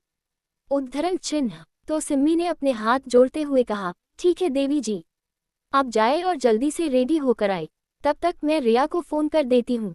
उद्धरण चिन्ह। करीब 1 घंटे बाद सिम्मी की गाड़ी एक क्लब के बाहर आकर रुकी। चारों एक साथ गाड़ी से बाहर निकली और उस क्लब की तरफ देखने लगी जहां हीर ने एक ब्लू कलर की नी लेंथ ड्रेस पहनी हुई थी, वहीं शिवी ने एक ब्लैक कलर की ड्रेस पहनी हुई थी। सिम्मी ने ऑफ वाइट कलर की ड्रेस पहनी हुई थी और रिया ने रेड कलर की। चारों ही अपनी ड्रेस में बहुत ही खूबसूरत लग रही थी। शायद इस क्लब में कोई लड़की हो जो इन चारों का मुकाबला कर पाए। रिया ने सिम्मी की तरफ देखा और कहा, चलो आज तो धमाल मचा देंगे इस क्लब में। उद्धरण चिन्ह। तो सिम्मी ने कहा, धमाल मचाने ही तो आए हैं। उद्धरण चिन्ह। वहीं हीर को तो अंश की टेंशन हो रही थी क्योंकि पिछली बार जब वो अंश को बताए बिना क्लब आई थी तो अंश ने उस पर बहुत गुस्सा किया था, इसीलिए उसने एक और कोशिश करते हुए कहा, एक काम करो ना, तुम लोग जाओ, मैं यही गाड़ी में बैठी हूँ। तो सिम्मी ने हैरानी से कहा, तुम पागल हो क्या हीर? तुम कई घंटे तक गाड़ी बैठकर हमारे इंतजार करोगी, चलो इतना डरो मत। तो शिवी ने कहा, नहीं, वो अकेली क्यों बैठेगी, मैं भी बैठ जाऊंगी ना उसके साथ में। उद्धरण चिन्ह। रिया ने अपना माथा पीटने हुए कहा, ये दोनों एक से बढ़कर एक नमूने हैं, मतलब इतना डरती क्यों हैं? अब शिवी का हाथ रिया ने पकड़ा और हीर का हाथ सिम्मी ने और दोनों ही उन्हें खींचते हुए अंदर ले गई। अंदर का माहौल पूरी तरह से रंगीन था और म्यूजिक बहुत ही लाउड तरीके से बज रहा था। कुछ देर तक तो शिवी और हीर थोड़ा अनकंफर्टेबल सी रही, लेकिन सिम्मी और रिया ने उन्हें कंफर्टेबल फील कराने में कोई कमी नहीं छोड़ी थी, इसलिए हीर और शिवी भी अब उनके साथ बहुत एंजॉय कर रही थी। रिया ने उन तीनों से कहा, यार ऐसे सुखी सुखी मस्ती करने में मजा नहीं आ रहा, एक एक पैग लगाते हैं ना। एपिसोड 180। कहानी अब तक। शिवी ने कहा, नहीं, वो अकेली क्यों बैठेगी, मैं भी बैठ जाऊंगी ना उसके साथ में। उद्धरण चिन्ह। रिया ने अपना माथा पीटने हुए कहा, ये दोनों एक से बढ़कर एक नमूने हैं, मतलब इतना डरती क्यों हैं? अब शिवी का हाथ रिया ने पकड़ा और हीर का हाथ सिम्मी ने और दोनों ही उन्हें खींचते हुए अंदर ले गई। अंदर का माहौल पूरी तरह से रंगीन था और म्यूजिक बहुत ही लाउड तरीके से बज रहा था। कुछ देर तक तो शिवी और हीर थोड़ा अनकंफर्टेबल सी रही, लेकिन सिम्मी और रिया ने उन्हें कंफर्टेबल फील कराने में कोई कमी नहीं छोड़ी थी, इसलिए हीर और शिवी भी अब उनके साथ बहुत एंजॉय कर रही थी। रिया ने उन तीनों से कहा, यार ऐसे सुखी सुखी मस्ती करने में मजा नहीं आ रहा, एक एक पैग लगाते हैं ना। तो शिवी ने रिया की कंधे पर मारते हुए कहा, तुम्हारा दिमाग खराब है रिया, आज हम सब एंजॉय करने आए हैं ना, तो पूरी तरह से एंजॉय करो। उद्धरण चिन्ह। अब आगे। अब हीर ना करती रह गई, पर सिम्मी और रिया दोनों हीर को पकड़कर अपने साथ बार एरिया की तरफ ले गई। शिवी ने अपना से माथा पीटते हुए कहा, ये दोनों मिलकर बेचारी हीर की हालत खराब कर देंगे, इन्हें नहीं पता कि हीर इन चीजों के मामले में बड़ी ही ज्यादा सीधी है। फिर मुंह बनाते हुए कहा, हाँ तो मैं कौन सी बोल हूँ इन सब में। तभी सिम्मी ने उसे इशारे से अपने पास बुलाया, तो शिवी भी जाकर वही बार काउंटर पर बैठ गई। रिया ने बार टेंडर को ऑर्डर देते हुए कहा, हम चारों के लिए वोडका। उद्धरण चिन्ह। हीर ने कहा, मैंने कहा नहीं रिया, मैं शराब नहीं पीती हूँ। उद्धरण चिन्ह। तो सिम्मी ने कहा, अरे हीर, ये शराब नहीं है, ये वोडका है, इससे नशा नहीं होगा। उद्धरण चिन्ह। कहकर सिम्मी ने रिया को देखकर अपनी आई विंक की। वही शिवी ने भी मना करते हुए कहा, नहीं, मुझे भी नहीं पीनी है, तुम दोनों को लेना है तो ले लो। लेकिन रिया और सिम्मी ने शिवी और हीर की एक नहीं चलने दी और जबरदस्ती उन्हें वोडका पिला ही दी। शिवी और हीर ने पहली बार वोडका को टेस्ट किया था, इसलिए दोनों का ही चेहरा बिल्कुल अजीब सा हो गया। हीर ने कहा, छी, कितना गंदा टेस्ट है इसका, तुम लोग कैसे पी गए? वही शिवी ने भी कहा, हाँ ये कोई पीने की चीज है, इससे तो अच्छा हमारे लिए सॉफ्ट ड्रिंक ऑर्डर कर देते ना। उद्धरण चिन्ह। वही रिया और सिम्मी ने कहा, कहाँ गंदा टेस्ट है, चलो तुम दोनों एक और लो, इस बार तुम्हें टेस्ट बिल्कुल गंदा नहीं लगेगा, इस बार तुम्हें टेस्ट अच्छा लगेगा। उद्धरण चिन्ह। हीर ने कहा, मैं नहीं लेने वाली। उद्धरण चिन्ह। तो रिया ने कहा, तेरी पहले चलने दी थी, जो अब चलने देंगे, चुपचाप इसे पी वरना यही छोड़कर चले जाएंगे। कहकर उसने ग्लास को उठाया और फिर शिवी की तरफ देखा। शिवी खुद बेचारी नजरों से हीर को देख रही थी। दोनों के ही मन में भी यही चल रहा था कि कौन सा वो बुरी घड़ी थी जब उन्होंने यहाँ आने के लिए हामी भर दी थी। उन्हें नहीं पता था कि रिया और सिम्मी उनके साथ ऐसा करेगी।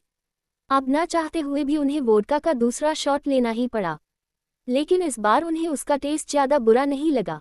इसी तरीके से उन चारों ने एक के बाद एक कई सारी वोडका की ग्लास खाली किया। अब तो चारों पर ही नशा हावी हो रहा था। इसी क्लब के प्राइवेट रूम में अंश, शिवांश और विराज तीनों ही अपने प्रोजेक्ट के सिलसिले में एक जरूरी मीटिंग अटेंड करने आए हुए थे। उस प्राइवेट रूम में इन तीनों के अलावा 2 और बिजनेसमैन भी मौजूद थे। रूम का माहौल काफी सीरियस था। अंश और विराज में भले ही बिल्कुल ना बनती हो, लेकिन प्रोफेशनली दोनों अपने काम को बहुत ही सीरियस लेते थे और इस समय उन दोनों को देखकर लग नहीं रहा था कि उनके बीच में किसी भी तरह की दुश्मनी है। कुछ देर बाद उनकी मीटिंग खत्म हुई और वो दोनों बिजनेसमैन खड़े होकर रूम से बाहर चले गए। शिवांश ने अंगड़ाई लेते हुए कहा, यार ये 3 घंटे की मीटिंग कुछ ज्यादा ही लंबी हो गई। मैं तो जा रहा हूँ क्लब में एंजॉय करने, तुम लोग चल रहे हो क्या? उद्धरण चिन्ह। विराज ने कहा, तुम अपने भाई को ले जाओ, मैं खुद ही आ जाऊंगा। उद्धरण चिन्ह। तो अंश ने कहा, तुमसे पूछा किसने है, आओ या मत आओ, यही बैठे रहो। उद्धरण चिन्ह। विराज ने चिढ़ते हुए कहा, तुमसे किसी ने पूछा अंश?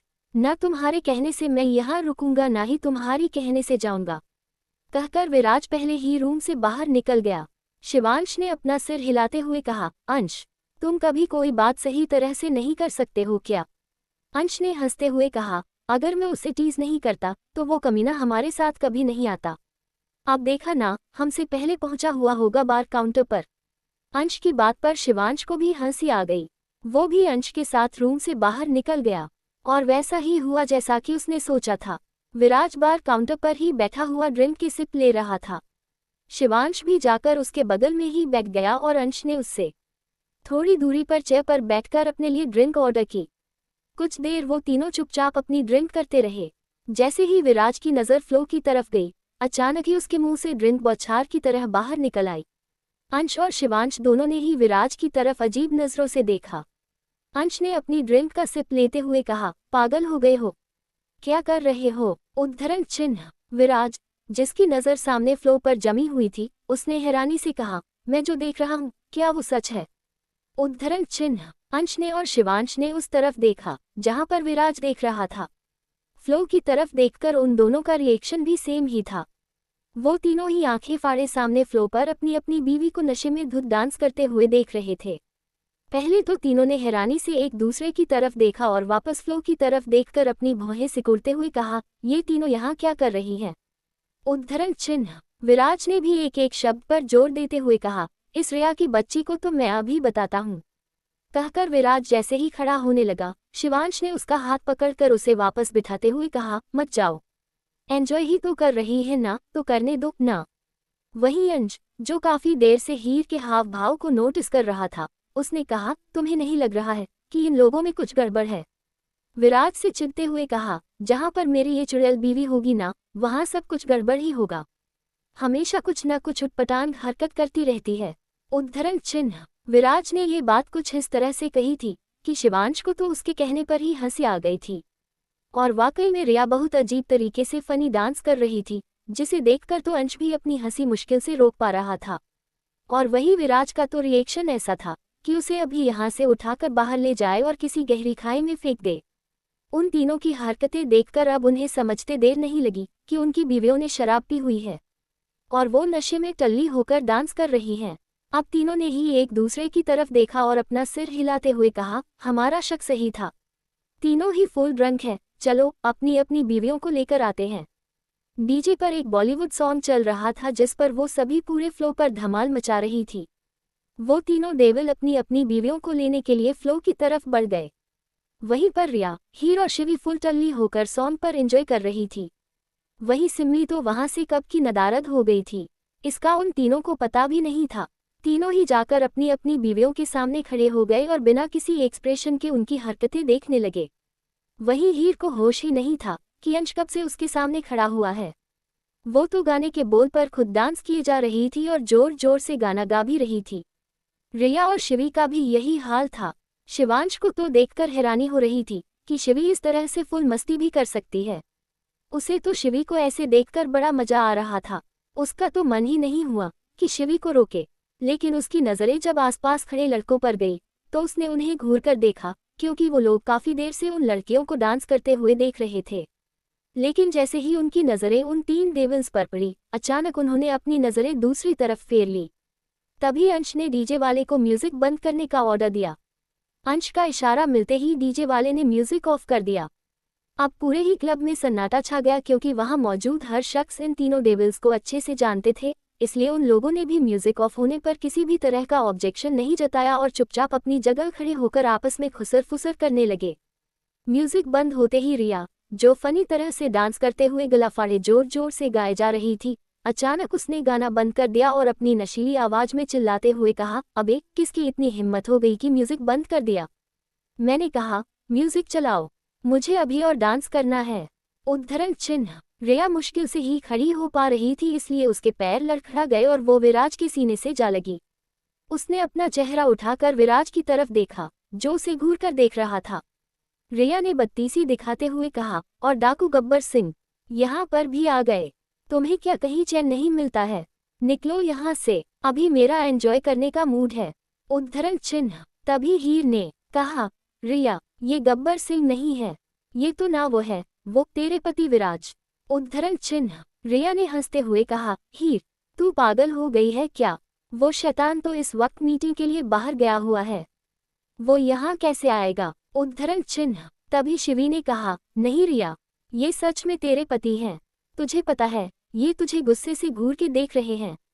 रुक, तू चिंता मत कर, हम आते हैं तुझे बचाने के लिए। उद्धरण चिन्ह। कहकर शिवी जैसे ही रिया की तरफ बढ़ने लगी, शिवांश ने उसका हाथ पकड़कर उसे अपनी तरफ खींचते हुए कहा, पहले खुद को तो बचा लो, बाद में अपनी दोस्त को बचाना। शिवी ने पलटकर शिवांश की तरफ देखा और कहा, मेरा हाथ छोड़ो, अगर मेरे हस्बैंड ने देख लिया ना, तुम्हारी हालत खराब कर देंगे, समझे? उद्धरण चिन्ह। तो हीर ने कहा, रुको शिवी और रिया, मैं आती हूँ, मैं तुम्हें बचाऊंगी इन दोनों शैतान से। कहकर हीर जैसे उनकी तरफ बने लगी, पर वो अपना एक भी कदम आगे नहीं बढ़ा पाई। फर्श की तरफ देखते हुए उसने कहा, अरे मेरे पैर चिपक कैसे गए जमीन से, यह मैं हिल क्यों नहीं पा रही हूँ? दरअसल अंश ने हीर की कमर को पीछे से अपनी एक बाह में कसकर थाम लिया था, जिस वजह से हीर आगे नहीं बढ़ पा रही थी। हीर ने अपना सिर टेढ़ा करके उसकी तरफ देखा तो अंश ने एक तिरछी स्माइल के साथ कहा, हीर बेबी, उन दोनों को तुम बाद में बचाना, पहले खुद को मुझे बचा लो। कहकर अंश ने झटके से हीर को अपनी गोद में उठा लिया। हीर ने अपने हाथ पैर चलाते हुए कहा, तुम मुझे कहाँ ले जा रहे हो? मुझे यहाँ से नहीं जाना, मेरे दोस्तों को मेरी जरूरत है। फिर रिया और शिवी की तरफ देखते हुए, तुम लोग डरो मत, मैं आ रही हूँ, मैं तुम्हें बचाऊंगी। पर अंश ने उसकी बात को इग्नोर किया और अपनी आई रोल करते हुए कहा, तुम दोनों संभालो अपनी अपनी बीवी को, मैं तो चला इसे लेकर। तभी शिवांश ने उसे रोकते हुए कहा, तू इस हालत में हीर घर लेकर जाएगा? ये सुनकर अंश के बढ़ते कदम रुक गए और उसने पलटकर शिवांश की तरफ देखते हुए कहा, नहीं, इसी मैं क्लब में रूम बुक कर रहा हूँ, तुम दोनों के लिए भी। अपनी अपनी बीवी को लेकर अपने रूम में पहुंचो। कहकर अंश वहां से निकल गया। शिवांश ने भी शिवी को अपनी गोद में लेते हुए कहा, चलो श्री बेबी, अब जो तांडव मचाना है अपने रूम में जाकर मचाना। शिवी जैसे ही रिया की तरफ बढ़ने लगी, शिवांश ने उसका हाथ पकड़कर उसे अपनी तरफ खींचते हुए कहा, पहले खुद को तो बचा लो, बाद में अपनी दोस्त को बचाना। शिवी ने पलटकर शिवांश की तरफ देखा और कहा, मेरा हाथ छोड़ो, अगर मेरे हस्बैंड ने देख लिया ना, तुम्हारी हालत खराब कर देंगे, समझे? उद्धरण चिन्ह। तो हीर ने कहा, रुको शिवी और रिया, मैं आती हूँ, मैं तुम्हें बचाऊंगी इन दोनों शैतान से। कहकर हीर जैसे उनकी तरफ बने लगी, पर वो अपना एक भी कदम आगे नहीं बढ़ा पाई। फर्श की तरफ देखते हुए उसने कहा, अरे मेरे पैर चिपक कैसे गए जमीन से, यह मैं हिल क्यों नहीं पा रही हूँ?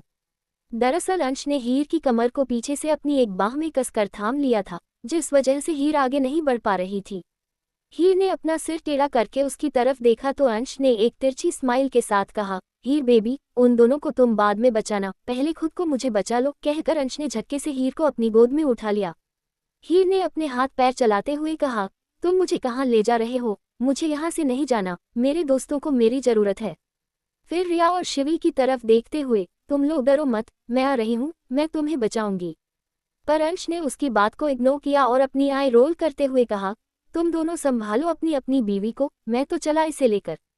तभी शिवांश ने उसे रोकते हुए कहा, तू इस हालत में हीर घर लेकर जाएगा? ये सुनकर अंश के बढ़ते कदम रुक गए और उसने पलटकर शिवांश की तरफ देखते हुए कहा, नहीं, इसी मैं क्लब में रूम बुक कर रहा हूँ, तुम दोनों के लिए भी। अपनी अपनी बीवी को लेकर अपने रूम में पहुंचो। कहकर अंश वहां से निकल गया। शिवांश ने भी शिवी को अपनी गोद में लेते हुए कहा, चलो श्री बेबी, अब जो तांडव मचाना है अपने रूम में जाकर मचाना।